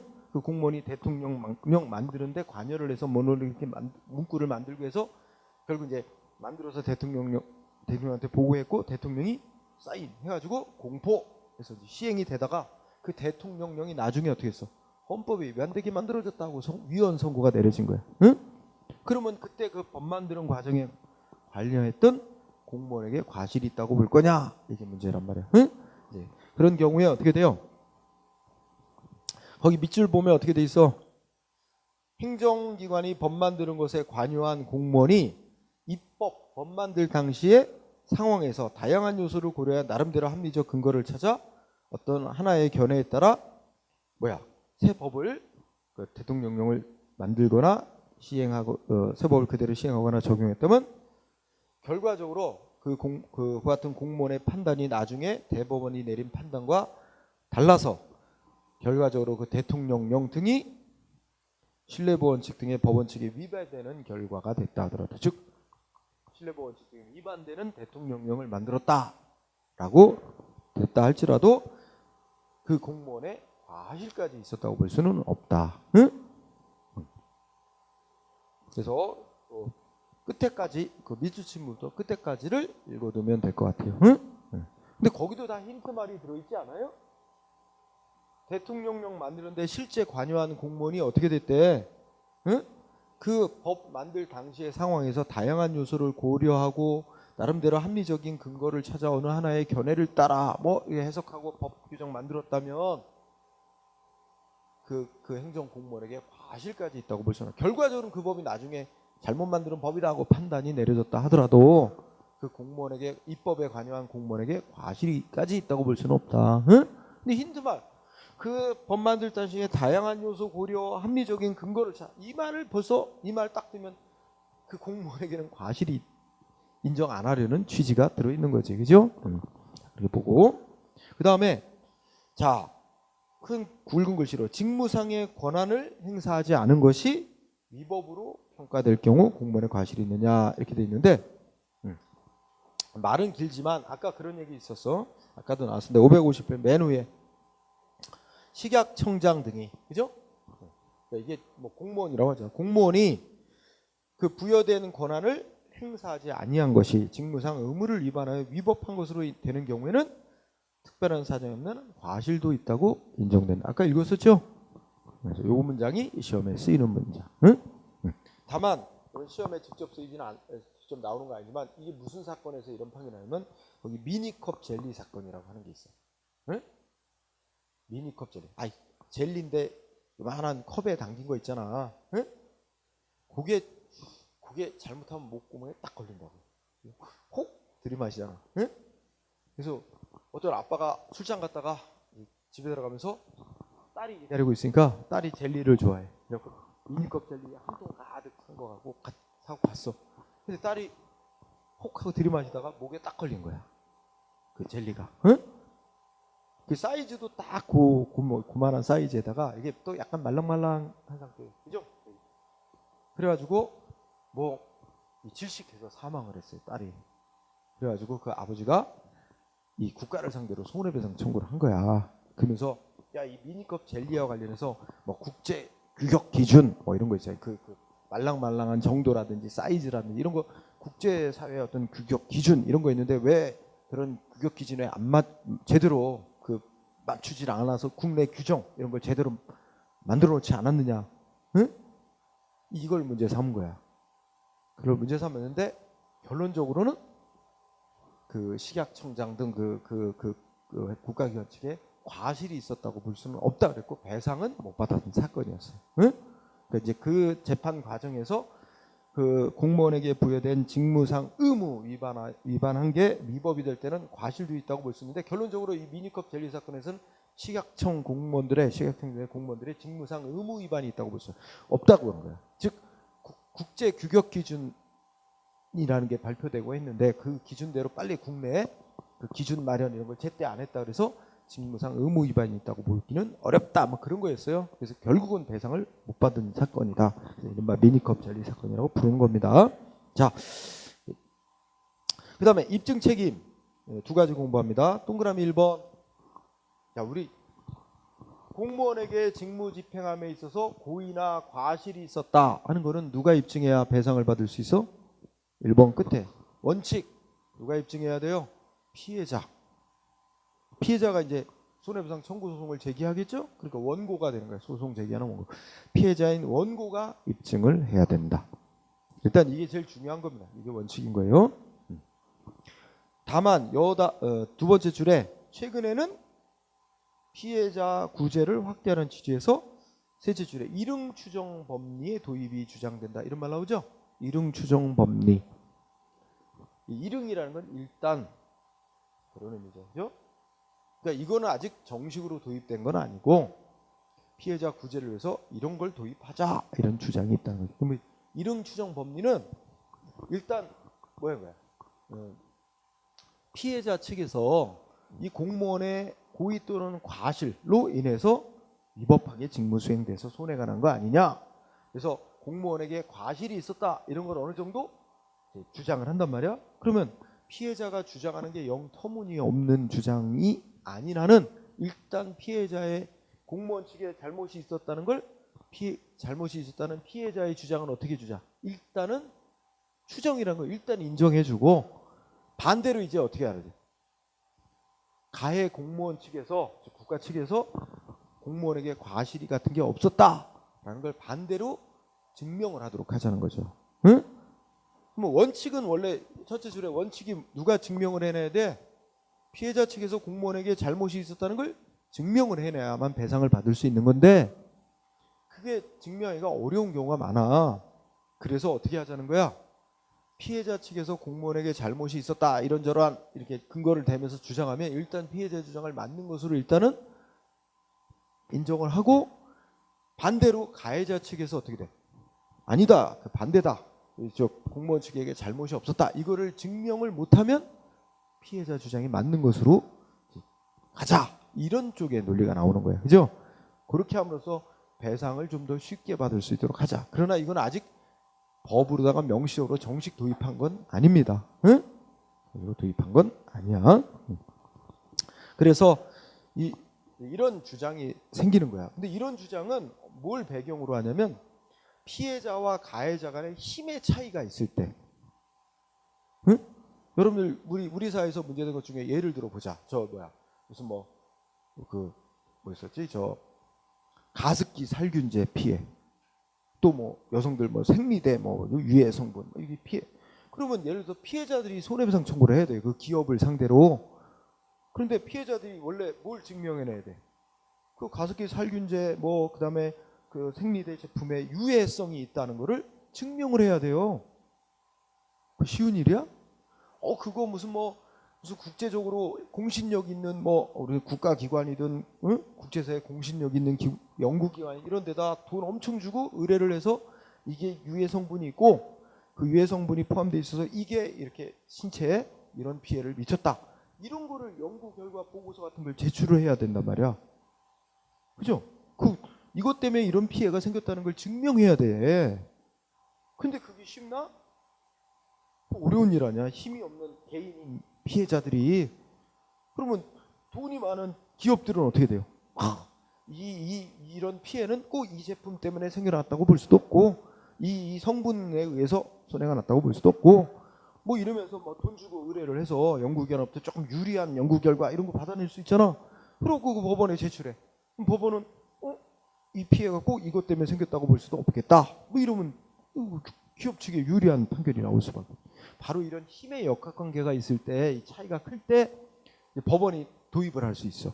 법원이 판단해서 일단 이러이러한 것 때문에 이런 피해가 생겼다라는 그 피해자의 주장을 일단은 인정을 하면서 가해자 측에서 이 피해는 자기네 제품에 의해서 생긴 게 아니다라, 이런 거를 증명을 해라. 그걸 증명 못하면 피해자의 주장을 그대로 들어주는 그런 판결. 이걸 법원이 이제 선택해서 채택을 하면 모를까? 아직까지 법으로 명시적으로 하도록 된 건 아닙니다만, 그래서 그런 취지는 이해하겠죠? 네. 자, 한편 동그라미 2번 첫째 줄, 가해 공무원이 누구인지 피해자가 어떻게 돼요? 가해 공무원이 누구인지 꼭 밝혀내야만 배상을 받을 수 있다는 거야? 그럴 필요까지는 없다는 거야. 가해 공무원이 누구인지 특정할 것까지는 요하지 않는다. 응? 이거 중요한 문구입니다. 예를 들면 요새 살수차, 그죠? 백남기 농민 엄청난 압력으로 발사되는 그 물대포에 맞아가지고 사망했잖아. 그러면 이 경우에 그 물대포를 쓴 경찰 공무원이 누구인지 못 밝히더라도 결국 경찰 공무원의 직무행위 때문에 손해가 났다 하는 거는 다 알 수 있잖아. 그렇다면 국가가 배상 책임 져야 된다, 인정될 수 있는 거지. 꼭 가해 공무원이 누구인지 꼭 밝혀내야 될 필요까지는 없다 하는 얘기입니다. 그렇게 보는 거예요. 그 다음에 법령 위반. 그러면 공무원의 직무집행위가 고의과실의 법령 위반. 그러니까 이걸 먼저 생각해야 돼. 공무원의 직무집행위가 위법이 돼야 돼. 이 위법이었는데 위법하게 돼야 되고, 위법하게 된데 뭐가 있어야 돼? 위법임을 알 수 있었는데도 했다든지, 공무원으로서는 당연히 그 직무 담당하는 공무원으로서는 기울여야 되는 주의 의무를 다하지 않았던 이유, 고의 또는 과실에 의해서 위법이 됐다라고 인정이 돼야 되는 거죠. 그렇죠? 자, 그러면 법령 위반은 보통 위법인데, 우리가 법령 위반이라는 이 문구 글자 한번 보면 여기서 말하는 법령은 주로 어느 법을 말하면 성문의 법을 말해요.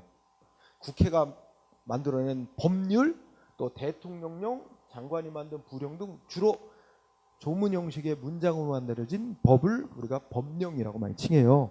그러면 우리가 이걸 성문법 위반한 것만 위법으로 보느냐? 그건 아니라는 거예요. 위법을 굉장히 넓게 인정해요. 그래서 동그라미 1번은 뭐야? 여기서 법령 위반이라고 할 때 그 법령 속에는 뭘 다 포함해?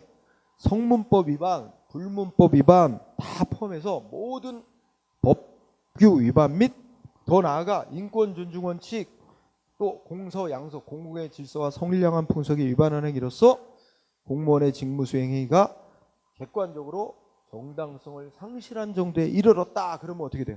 그건 위법. 여기서 말하는 법령 위반 행위로 보는 거예요. 이 말 속에는 위법의 뜻을 넓게 보는 거예요.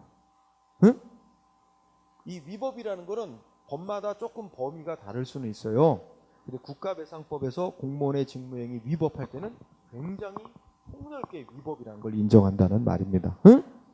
성문법 위반만이 아니라 불문법 위반도 포함해서 널리 객관적으로 정당하지 못한 행위다 할 정도에 이르렀다 그러면 위법인 직무행위 이렇게 봐서 국가배상 책임이 널리 인정하려는 거예요. 그래서 동그라미 1번 중요하고 그다음에 1번 속에 두 번째 줄에 또 무슨 말도 썼어요.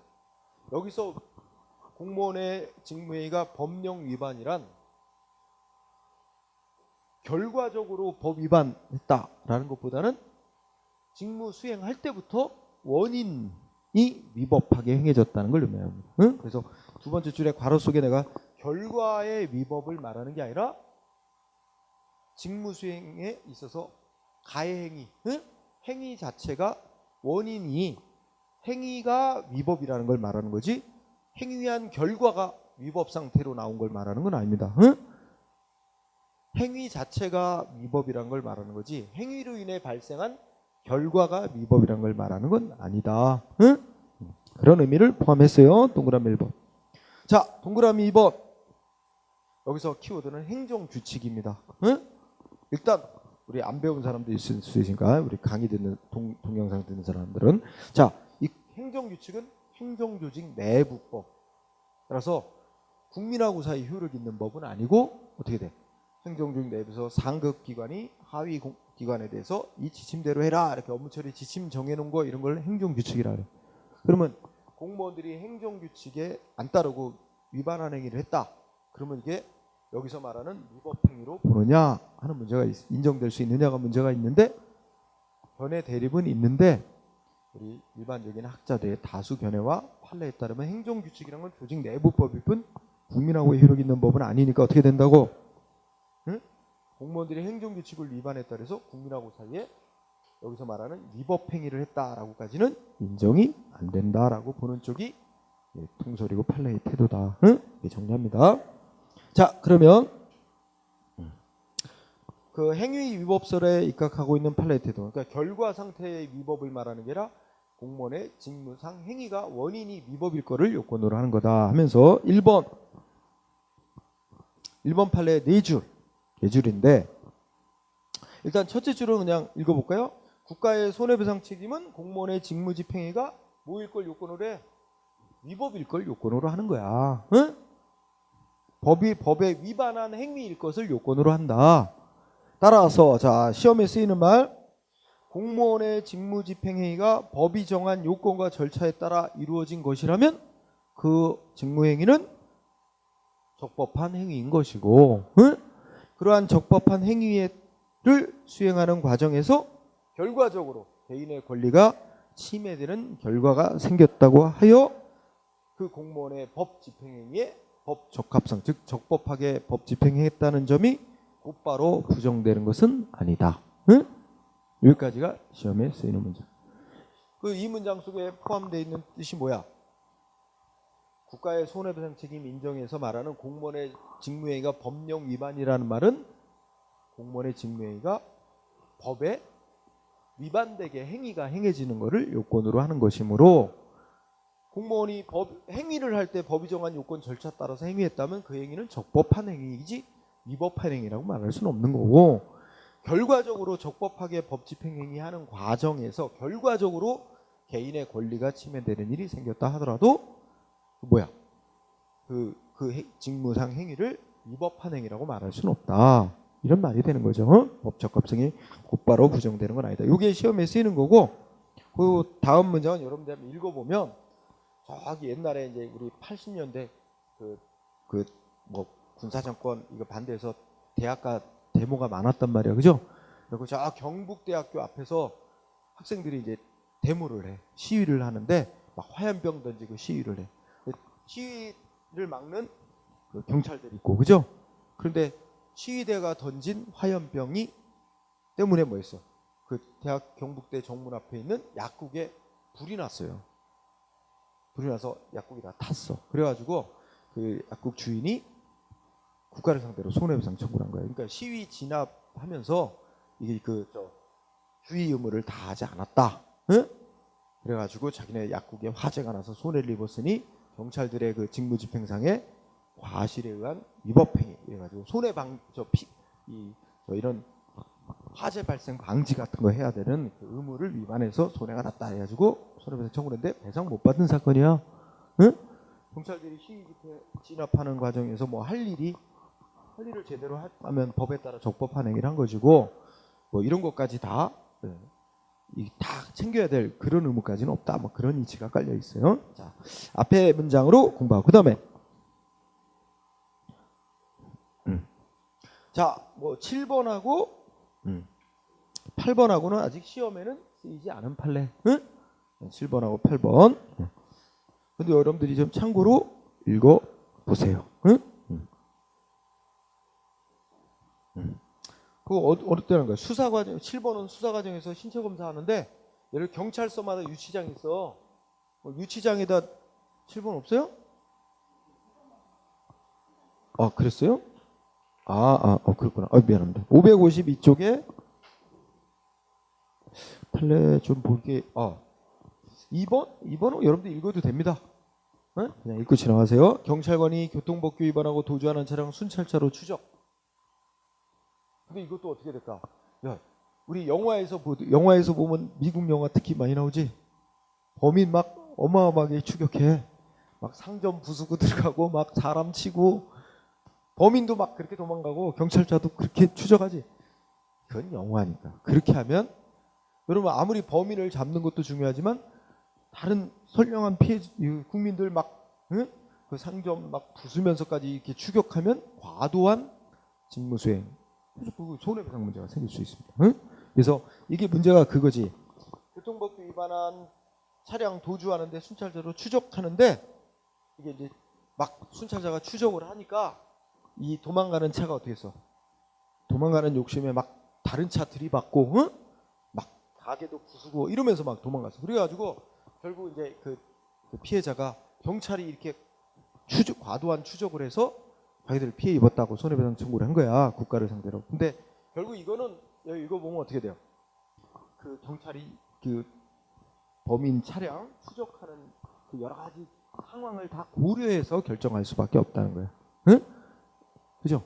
그래서 만약에 이게 범인이 도주하는데 이 대도시 중심 도로에서 막 다른 차들도 엄청 많고 사람도 막 많은데 여기서 과도하게 추적을 해서 도주 차량에서 사람 다치고 막 이랬다면 이거는 위법한 추적 행위에 대해서 배상 책임 국가가 져야 될 수도 있고 다만 뭐 한적한 도로, 사람들 별로 이런 데는 좀 계속 추적을 해서 그런 경우 추적을 해야 될 직무상의 의무가 있다고 봐야 될 것이고 그런 추적 과정에서 일부 뭐 손해가 좀 나더라도 그런 것까지 경찰관의 추적 행위가 위법이라고 볼 수는 없고 다만 이런 경우는 적법한 추적 행위로 발생한 재산 피해라면 보상의 문제로 손실보상이라고 해서 보상의 문제로 해결되지 직무행위가 위법이라고 볼 수는 없다. 그런 논리가 되겠죠. 네, 그런 상황. 그죠? 자, 그 시험에 나왔던 거는 4번 판례가 시험에 나왔습니다. 4번 판례, 4번 꼭 공부하세요. 여기에 공무원에 대한 전보 인사 판결이 나왔죠. 공무원에 대한 전보 인사. 그래서 읽어보면 전보 인사라는 건 보통 이제 무슨 어디 과장으로 근무하던 사람을 다른 부서 과장으로 발령한다 이렇게 수평 이동시키는 겁니다.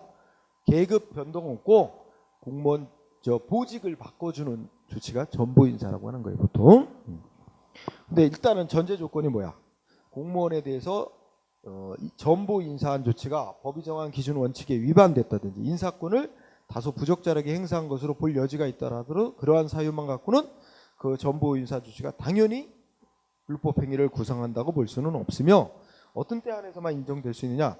인사권자가 그 공무원에 대한 보복 감정 등 다른 의도를 가지고 인사권을 남용해서 객관적 정당성을 상실했다는 게 명백한 경우에 한해서만 그 공무원에 대해서 배상 책임 인정될 수 있다. 이런 논리예요. 응? 그러면서 자, 밑에 거가 시험에 쓰인 거야. 밑에 거. 자, 시청 소속 공무원이 있는데 시장을 부패방지위원회 부패 혐의자로 신고를 했어요. 응? 이거는 일종의 공익을 위해서, 그죠? 이런 걸 뭐라 내부 고발 제도라고 그러죠. 응? 조직의 부패는 조직 구성원이 제일 잘 알아. 그래서 이제 정의감을 가지고 공익을 위해서 시청 공무원이 시장을 부패방지위원회에 신고를 했는데 아마 이거 알아낸 것 같아. 누가 신고했는지 알아낸 것 같아. 그래가지고 뭐 했어? 시 본청에서 근무하던 이 공무원을 밑에 저 동사무소로 내려보냈대. 하향 전보이산 조치했대. 그죠? 근데 이 공무원은 뭐라고 생각하는 거야? 자기가 신고했다고 시장이 이제 보복 인사 조치한 거다. 이렇게 주장을 하면서 그 손해배상을 청구한 거죠. 응? 그런데 시장 측은 그랬다고 주장하겠어요? 아, 그런 거 아니다. 얘가 직무 능력이 많이 떨어져가지고 밑에 내려가서 좀 더 일선에서 더 좀 경험 쌓고 배우고 와. 라는 취지였고, 또 인사 근무 성적 평가도 매우 낮게 나왔고, 뭐 이런 점을 기초로 합리적인 인사 조치한 거지 무슨 천만의 보복은 아니다. 뭐 이렇게 이제 맞선 거야. 응? 근데 누구 손 들어줬어? 법원이. 응? 시장 손 들어줬어요. 그죠? 당연히 법원에 제출된 증거. 이 시청 공무원은 뭐 했겠어? 특별한 증거가 없을 거야. 심증만 있지. 자기 신고했다고 보복 인사 조치한 거라고 소용없다고 이렇게 주장하지만 명확한 증거를 대기가 쉽지 않겠지. 응? 그럼 예를 들면 뭐 동료 공무원들을 증인으로 내세울 수는 있겠는데 동료 공무원들이 쉽게 증언해 줄까?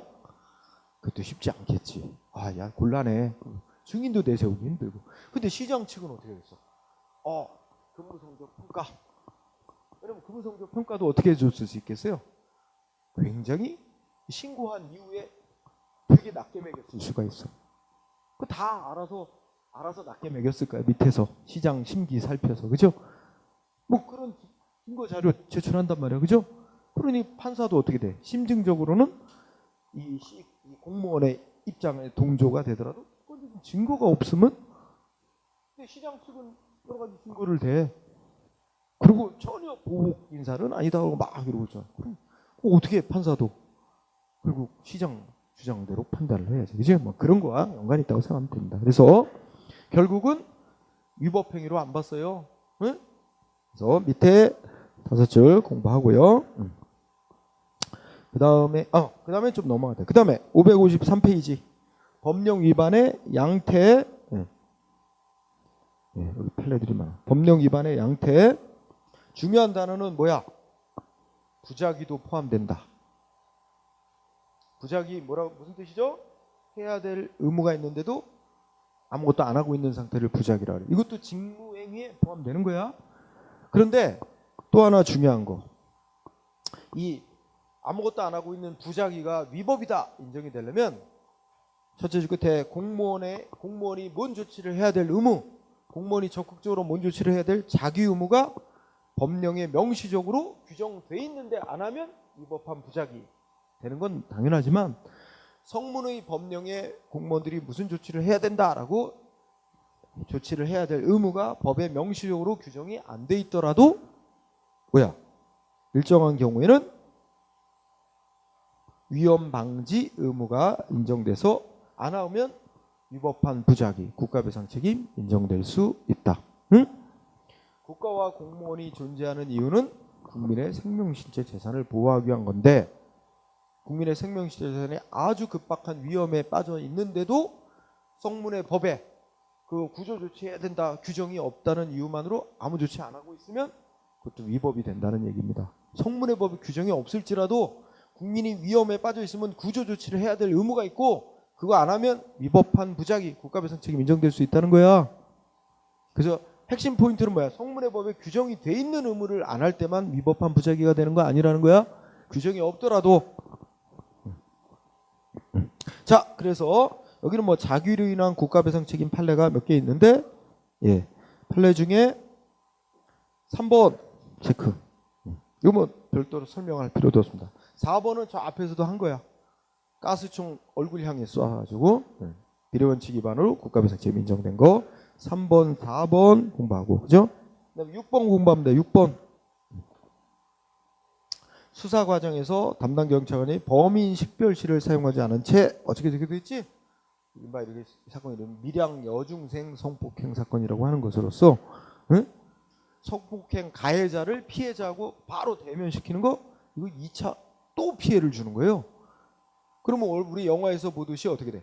이제 이 피해자가 이 유리로 됐고 한쪽에서는 보이고 저쪽에서는 안 보이는 그 유리로 된 방 따로 만들어 놓고 그 범인 식별실이라고 있어. 그래서 가해자로 지목된 용의자들 방에 이제 쭉 세워놓고 안 보이는 쪽에서 이 피해자 측이 저 사람이다, 저 사람이다 이렇게 지목하게 해야 되는 거예요. 그런데 그 범인 식별실이 있는데도 거기를 안 쓰고 경찰서 그냥 사무실 안에 공개된 장소에서 피해자하고 가해자하고 직접 대면하게 하고 지목을 하래. 이거 자체가 도대체 이 인권 의식이 전혀 없는 거야, 경찰관들이. 응? 그래서 이 피해자를 보호해야 되고 인권 보호해야 되는 그런 직무상의 의무 위반이다. 국가 배상해야 된다. 응? 읽어보면 너무 당연해. 응? 6번 꼭 알아두고. 그리고 또 6번 끝에 가면 또 뭐 있어요? 밑줄 친 부분. 이 성폭행 사건을 수사한 경찰관 술집 가서 술 먹으면서 그 종업원 여종원들하고 술 먹으면서 다 얘기하는 거야. 이 성폭행 사건 누구인데 뭐 어떤 일이 있어. 이거 비밀 누설이야. 그죠? 이거 했다면 그것도 피해자한테 직무상 의무 위반으로 배상 책임져야 된다. 두 가지. 네, 7번은 뭐 우리 아까 수사 과정에서 신체 검사, 그러니까 유치장 경찰서 유치장에 이렇게 이제 집어넣기 위해서 넣기 전에 검사합니다. 신체 검사. 응? 왜냐하면 뭐 뾰족 항도나 이런 거 있으면 그걸로 또 그 안에서 범죄를 저지를 수도 있고 또 자살할 수도 있어요. 응? 그런 것 때문에 이제 신체 검사를 하는데 이 신체 검사할 때도 뭐야? 너무나 그 상대방한테 수치심 많이 주고 이런 방법 아니고 적정한 방법으로 해야 된다는 거죠. 근데 거기 밑줄 이거 보면 뭐 다 옷 팬티도 벗고, 응? 이런 식으로 피해자에게 너무 과도한 수치심을 주는 방법으로 했다면 뭐다? 위법 직무상 의무 위반이다. 응? 그래서 배상 책임 인정된 사례. 자, 그 다음에 554페이지 부작위로 인한 국가배상 책임 있죠? 여기 또 중요한데 1번 아까 이미 얘기한 거야. 국가배상법이 규정하고 있는 법령에 위반했다라고 하는 것이 엄격하게 형식적 의미의 법령, 이걸 형식적 의미의 법령 이꼬로 성문의 법, 응? 성문법에 명시적으로 공무원이 무슨 조치해야 된다, 해야 될 자기 의무가 명시되어 있는데도 이를 위반하는 경우만을 말하는 게 아니다. 국민이 생명, 신체, 재산에 급박하고 중대한 위험이 생겼다. 이렇게 되면 어떻게 돼? 국가나 공무원은 국민의 생명, 신체, 재산을 보호하기 위해서 존재하는 거다. 그래서 성문의 법에 구조조치 같은 거 해라. 명시적으로 의무가 정해져 있지 않더라도 그러한 구조조치를 해야 될 의무가 있는 거고, 그럼에도 불구하고 그런 조치를 하지 않았다면 위법한 직무상의 의무를 수행하지 않은 위법한 부작위가 돼서 국가가 배상 책임을 져야 한다. 이해됐죠? 네, 아까 얘기한 그죠? 관련해서 2번 농민들이 트랙터 몰고 도로 점거하고 시위, 불법 시위다 해가지고 농민들 다 잡아갔습니다. 경찰들이. 근데 어떻게 돼? 도로에 트랙터 그냥 내버려 놓고 철수해 버렸어. 그죠? 밤 되니까 어떻게 돼? 깜깜해. 도로에 트랙터 있는 거 모르고 교통사고 내죠? 경찰들은 철수할 때 어떻게 해야 돼? 도로에 있어서의 사고 방지를 위해서 트랙터를 도로 밖으로 이동시켜 놓는다든지, 사고 방지를 위해서 펜스를 치고 위험 방지 표지를 한다든지, 뭔가 사고 방지를 위한 노력을 했어야 되는데 그런 노력조차 없이 그냥 철수해 버리니까 사고 냈다. 경찰의 직무상 의무 위반이다. 그죠? 배상 책임 인정. 3번. 요새 또 최근에 문제 나왔어. 3번. 자, 지방자치단체 소유 임야의 주민들이 무허가 주택을 살고 있더라도, 응? 그리고 뭐 예를 들어 인천광역시 소유의 야산이 있는데 가난한 사람들 거기다가 막 무허가로 집 짓고 살고 있어요. 근데 어떻다? 원래 어떻게 해야 돼? 여러분들이 우리 행정법 배운 데 따르면, 응? 국유지 우리 시유지 무단 점거 사용하잖아. 그럼 원래 철거 명령 내려야 돼. 철거 명령 내리고 안 따르면 대집행위에서 강제 철거하든지, 아니면 또 뭐 할 수 있어? 이행 강제금. 너 철거할 때까지 계속 이행 강제금 물릴 수 있죠. 우리가 배운 대로 그런 조치를 해야 돼. 그런데 사실 철거가 쉽지가 않아. 왜? 그 사람들한테 생존이 달린 문제야. 가난한 사람들한테, 그죠? 그리고 실제 그 사람들 생존권 얘기하는데 이거 강제 철거가 쉽지는 않습니다. 왜? 그래서 그냥 묵인하는 게 많아. 묵인하면서 오히려 지방자치단체가 뭐 했대? 거기다 그 무허가 집마다 통반 이런 거 다 번호 정해주고 통반 관리도 해오고 우편물도 다 이렇게 운송해오고 다 해왔어요. 그리고 그게 관리 행정을 실시해 왔어.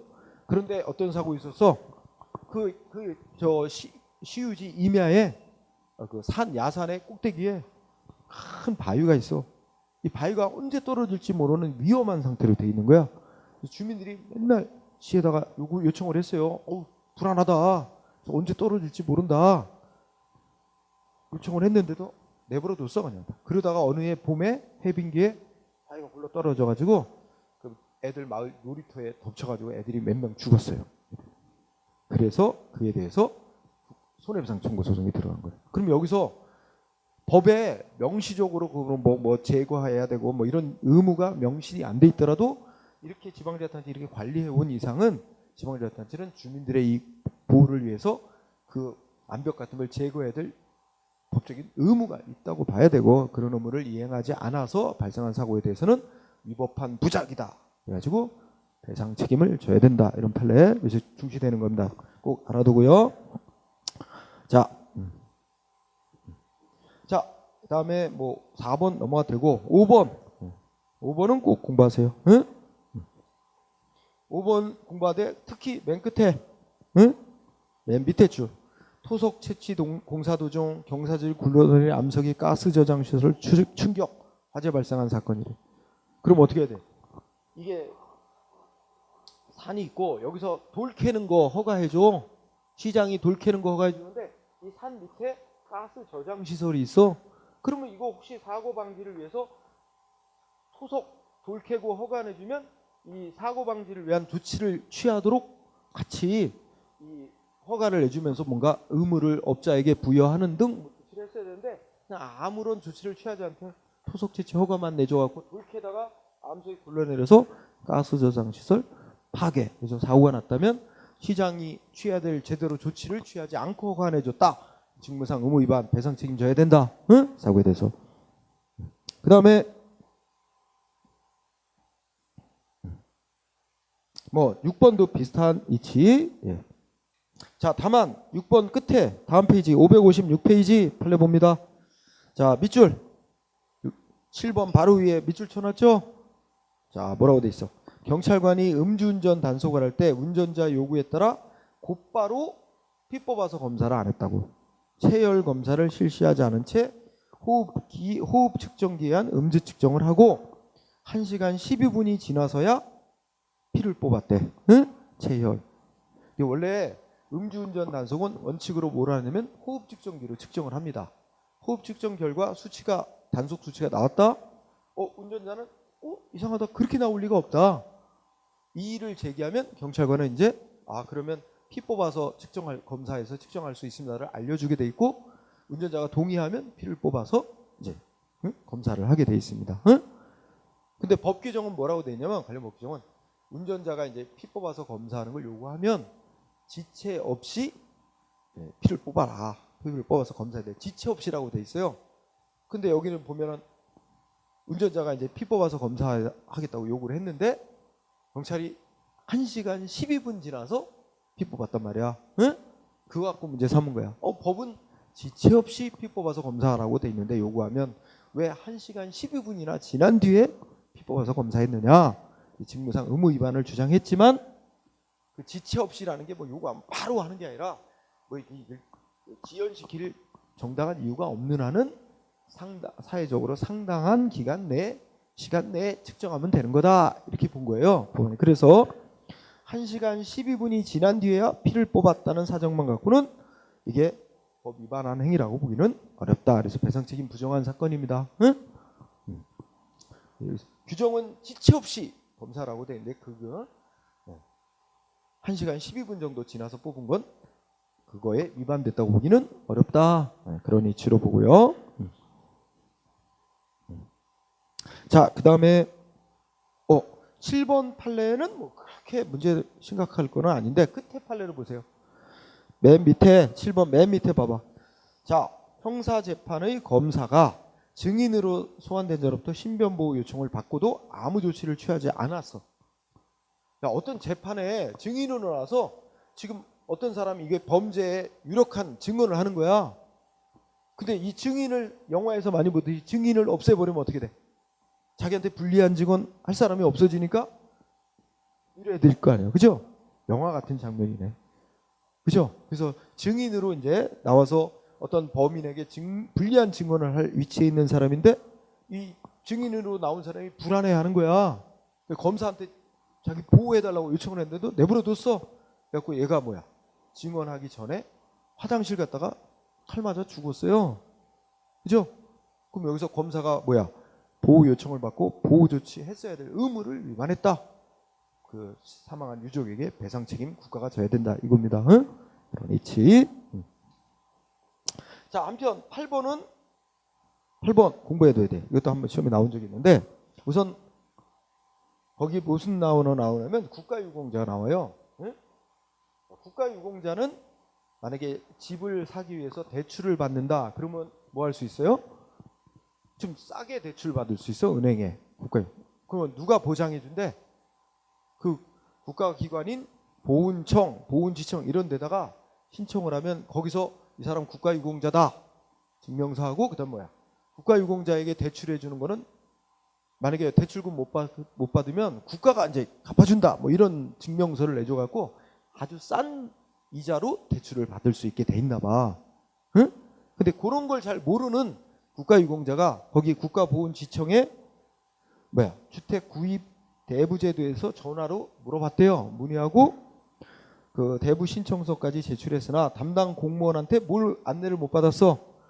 지급 보증서 제도. 그러니까 국가가 이렇게 갚아준다는 보증서 제도가 있다는 거에 대해서 안내를 못 받아서 이용을 포기하고 아마 시중은행으로부터 높은 이자로 돈을 빌렸나 봐. 그랬다가 나중에 안 거야. 응?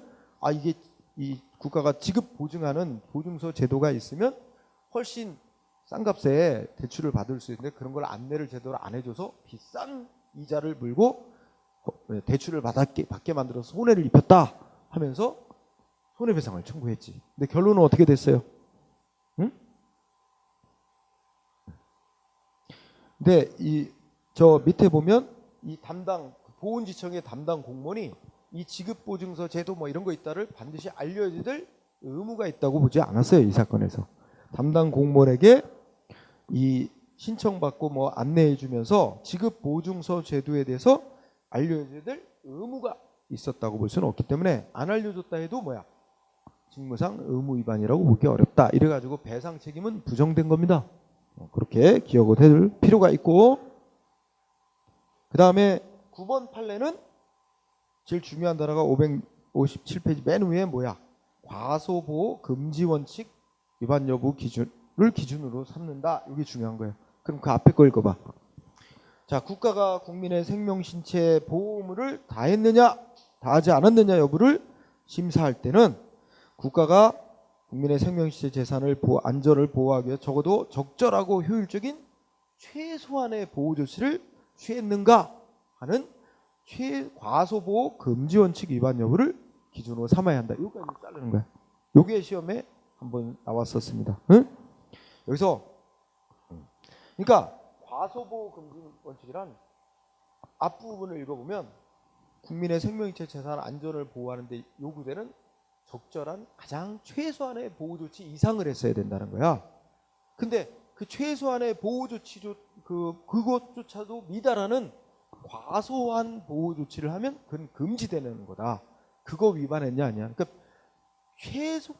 최소한 만큼의 보호 조치조차도 안 했냐 했냐, 응? 그걸 기준으로 삼아야 된다는 거예요. 응? 그 앞에서부터 그거까지 정리. 자, 그 다음에 557쪽에 무슨 사건이 나? 수익적 행정처분이 신청인에 대한 관계에서 국가배상법에 선언하는 위법성으로 평가되기 위한 요건 그랬습니다. 자, 요거는 시험에는 잘 안 쓰였는데 그냥 간단하게 어떤 경우가 문제되나 하는 보면 행정기관이 상대방 국민한테 뭐 해줬어? 굵은 글씨로 수익적인 처분을 해줬어. 그러니까 예를 들어서 뭐 허가를 내줬거나 무슨 사업을 하도록 승인을 내줬거나 이익 주는 조치를 했어요. 응? 그런데 이익 주는 조치를 했음에도 상대방 국민은 뭐래? 자기한테 이익 주는 조치 공무원이 고의과실에서 위법하게 이익 주는 조치를 해서 나 손해 입었다 이거야. 그러면 국가가 배상할 책임을 지느냐? 원칙적으로는 이익 준 조치에 대해서는 그 배상 책임이 원칙은 인정 안 되는데 예외적으로 인정될 수 있는 경우도 있다는 거야. 응? 그래서 예를 들면 이거 보자. 이런 가정을 하면 돼. 어떤 사람이 이 땅에다가 공장을 짓겠다고 뭐 공장 설립 승인을 내달라고 신청을 했어요. 근데 담당 공무원이 어떻게 돼? 행정기관에서 승인을 해줬어요. 승인을 받아서 공장을 지려고 하다 보니까 어떻게 돼? 여기가 도로로 딱 지정이 되는 거야.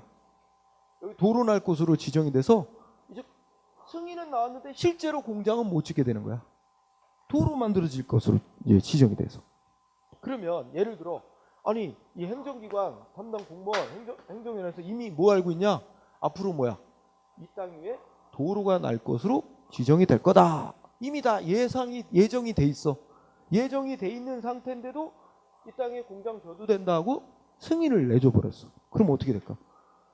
도로 나서 공장 실제 못 짓게 된다는 걸 예상할 수 있었는데도 공장 지으라고 승인 내줬다면 결국 공장 설립 승인 이익 주는 조치를 했지만 결과적으로 이 사람은 공장 짓기 위해서 여러 가지 착수하고 준비를 했을 거 아니야. 결국은 공장을 못 짓게 되면서 피해를 받았단 말이야. 그럼 이거에 대해서 손해배상 책임이 국가 등에게 인정될 수 있느냐 이런 문제 상황이에요. 응? 그래서 근데 이거는 항상 이미 이 사람이 공장 설립 승인을 받더라도 도로가 나기로 이미 다 예정이 돼 있는 거라 공장 못 짓게 될 것이 다 예상이 되는데도 불구하고 공무원이 승인을 내줬다면 배상 책임 인정될 수도 있다는 거. 여기 읽어보면, 응? 그래서 좀 복잡합니다. 여기 사안이, 응? 그래서 여러 가지 그 상황을 보고 판단해야 된다. 그런 얘기를 하는 거예요. 그래서 그런 정도로 보고, 자, 558페이지에 이제 마지막 방가로 3번 보세요. 거기서 두 가지 논점이 있죠. 공무원이 직무 수행한 행위가 위법이다. 누가 증명해야 돼? 피해자가 증명해야 됩니다. 응? 아까 공무원의 고의과실이 있었다는 것도 피해자가 원칙적으로 증명해야 되고 공무원의 직무행위가 위법이라는 것도 피해자가 증명해야 됩니다. 그리고 공무원의 직무 수행행위가 위법이라는 것은 손해배상 판결 내릴 당시를 기준으로 삼는 게 아니라 공무원이 직무 집행할 당시의 법을 기준으로 위법인가 아닌가를 따지는 거예요. 응? 그래서 그 얘기 가해행위가 이루어진 행위 시점의 법을 기준으로 위법 판단하는 거다. 응? 방가로 4번에서는 이미 앞에 대집행에서 이미 공부한 건데 판례를 중시하세요. 판례. 자, 첫째 줄 그냥 읽어. 판례에서 위법한 행정 대집행이 완료되고 나면 그 대집행 조치에 대해서 행정소송으로 무연히 취소해달라고 싸울 이익은 없습니다. 이미 철거 끝나버렸으니까. 그지? 자, 둘째 줄, 셋째 줄이 중요하죠. 그렇다 하더라도 미리 그 행정처분의 취소 판결, 이거는 행정소송으로 취소 판결을 먼저 받고 와야 행정처분이 위법하게 행해졌다는 걸 이유로 민사소송으로 손해배상 청구할 수 있는 건 아니다. 응? 여기는 그 위에 문장에 있어요. 민사법원은 독자적으로 뭘 인정해 줄 수 있어요? 민사법원은 독자적으로 행정기관이 한 조치가 위법이라는 걸 알아서 독자적으로 인정을 해줄 수 있습니다. 그러니까 상대방 국민이 이 행정조치 위법이다 취소해달라 먼저 행정소송에서 취소 판결을 먼저 받고 와야 손해배상 청구하는 민사소송에서 민사법원이 그 위법이다 인정하고 배상 판결 내릴 수만 있는 게 아니라 행정소송에서 먼저 취소 판결 안 받고 와도 손해배상 청구 재판하는 민사법원이 알아서 그 행정처분 위법이다 인정하고 배상 판결 내려줄 수 있다는 얘기죠. 먼저 행정소송으로 취소 판결 받아와야만 먼저 있어야만 민사소송으로 손해배상 청구할 수 있는 건 아니다. 민사소송에서 민사법원이 알아서 위법 인정하고 배상 판결 내려줄 수 있는 거기 때문에 응? 이 판결 되게 잘 나옵니다. 시험에. 여기만 연관된 건 아닙니다만 그래서 꼭 알아둬야 돼요. 그 다음에 방과로 6번도 조금 뭐랄까요? 응?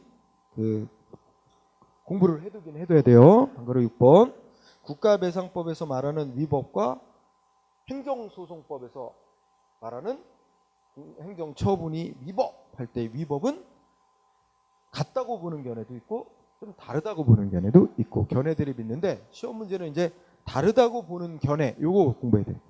두 번째 줄에 위법이라는 게 좀 다르다. 응? 다르다고 보는 견해는 특히 어디가 위법이 더 넓은 위법이냐? 국가배상법에서 말하는 공무원의 직무행위 위법 인정할 때 그 위법이 국가배상법에서 말하는 위법이 더 넓다고 보는 입장이에요. 응? 자 그러면 여기 말이 좀 어려워. 그러면 이런 그림을 갖고 이해하죠.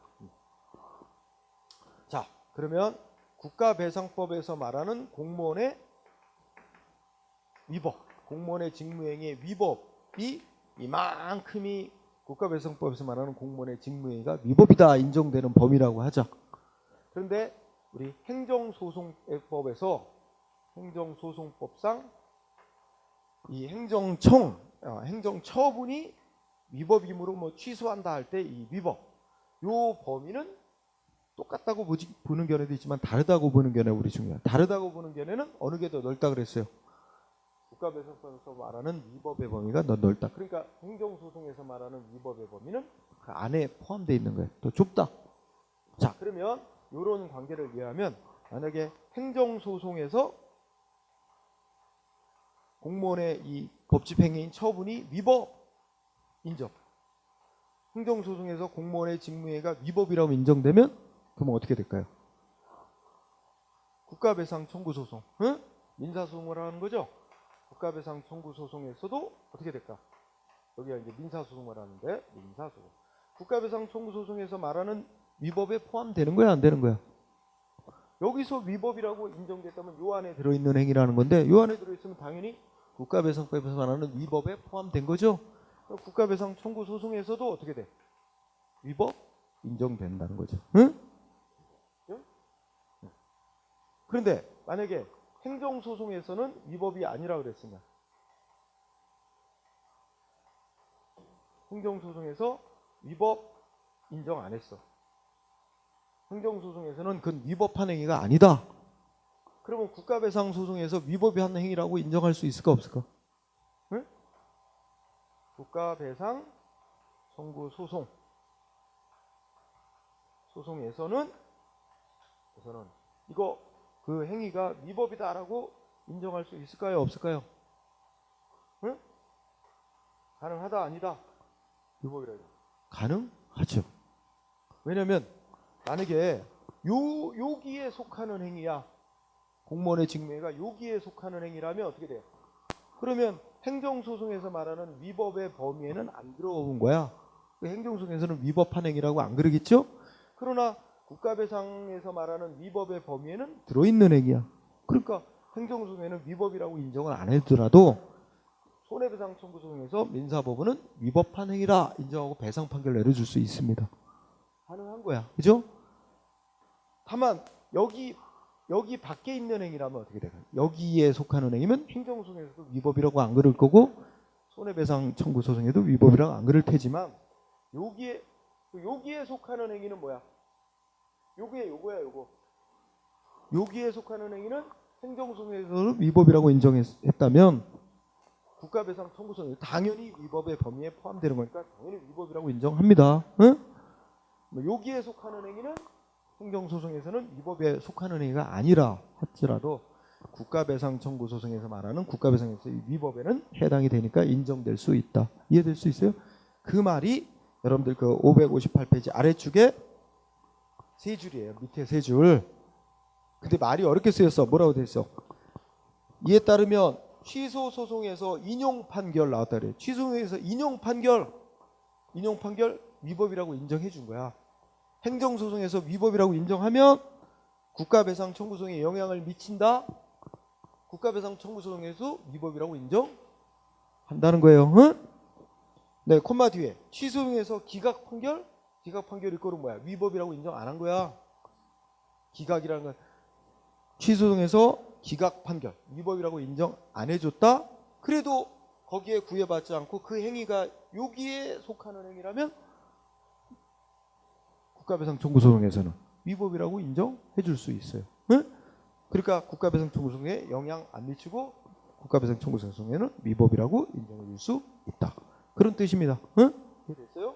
이걸 토대로 이해하시기 바랍니다. 자, 그래서 오늘은 손해배상 문제를 다 하지는 못하고 요건 중에서 2조와 관련해서 여기까지 공부했습니다. 응? 타인 손해는 뭐 별거나 할 거 없고 다음에 5조 손실보상 이렇게 다음 시간에 묶어서 진행하도록 하겠습니다. 자, 오늘 여기까지 하고 마치죠. 수고하셨습니다.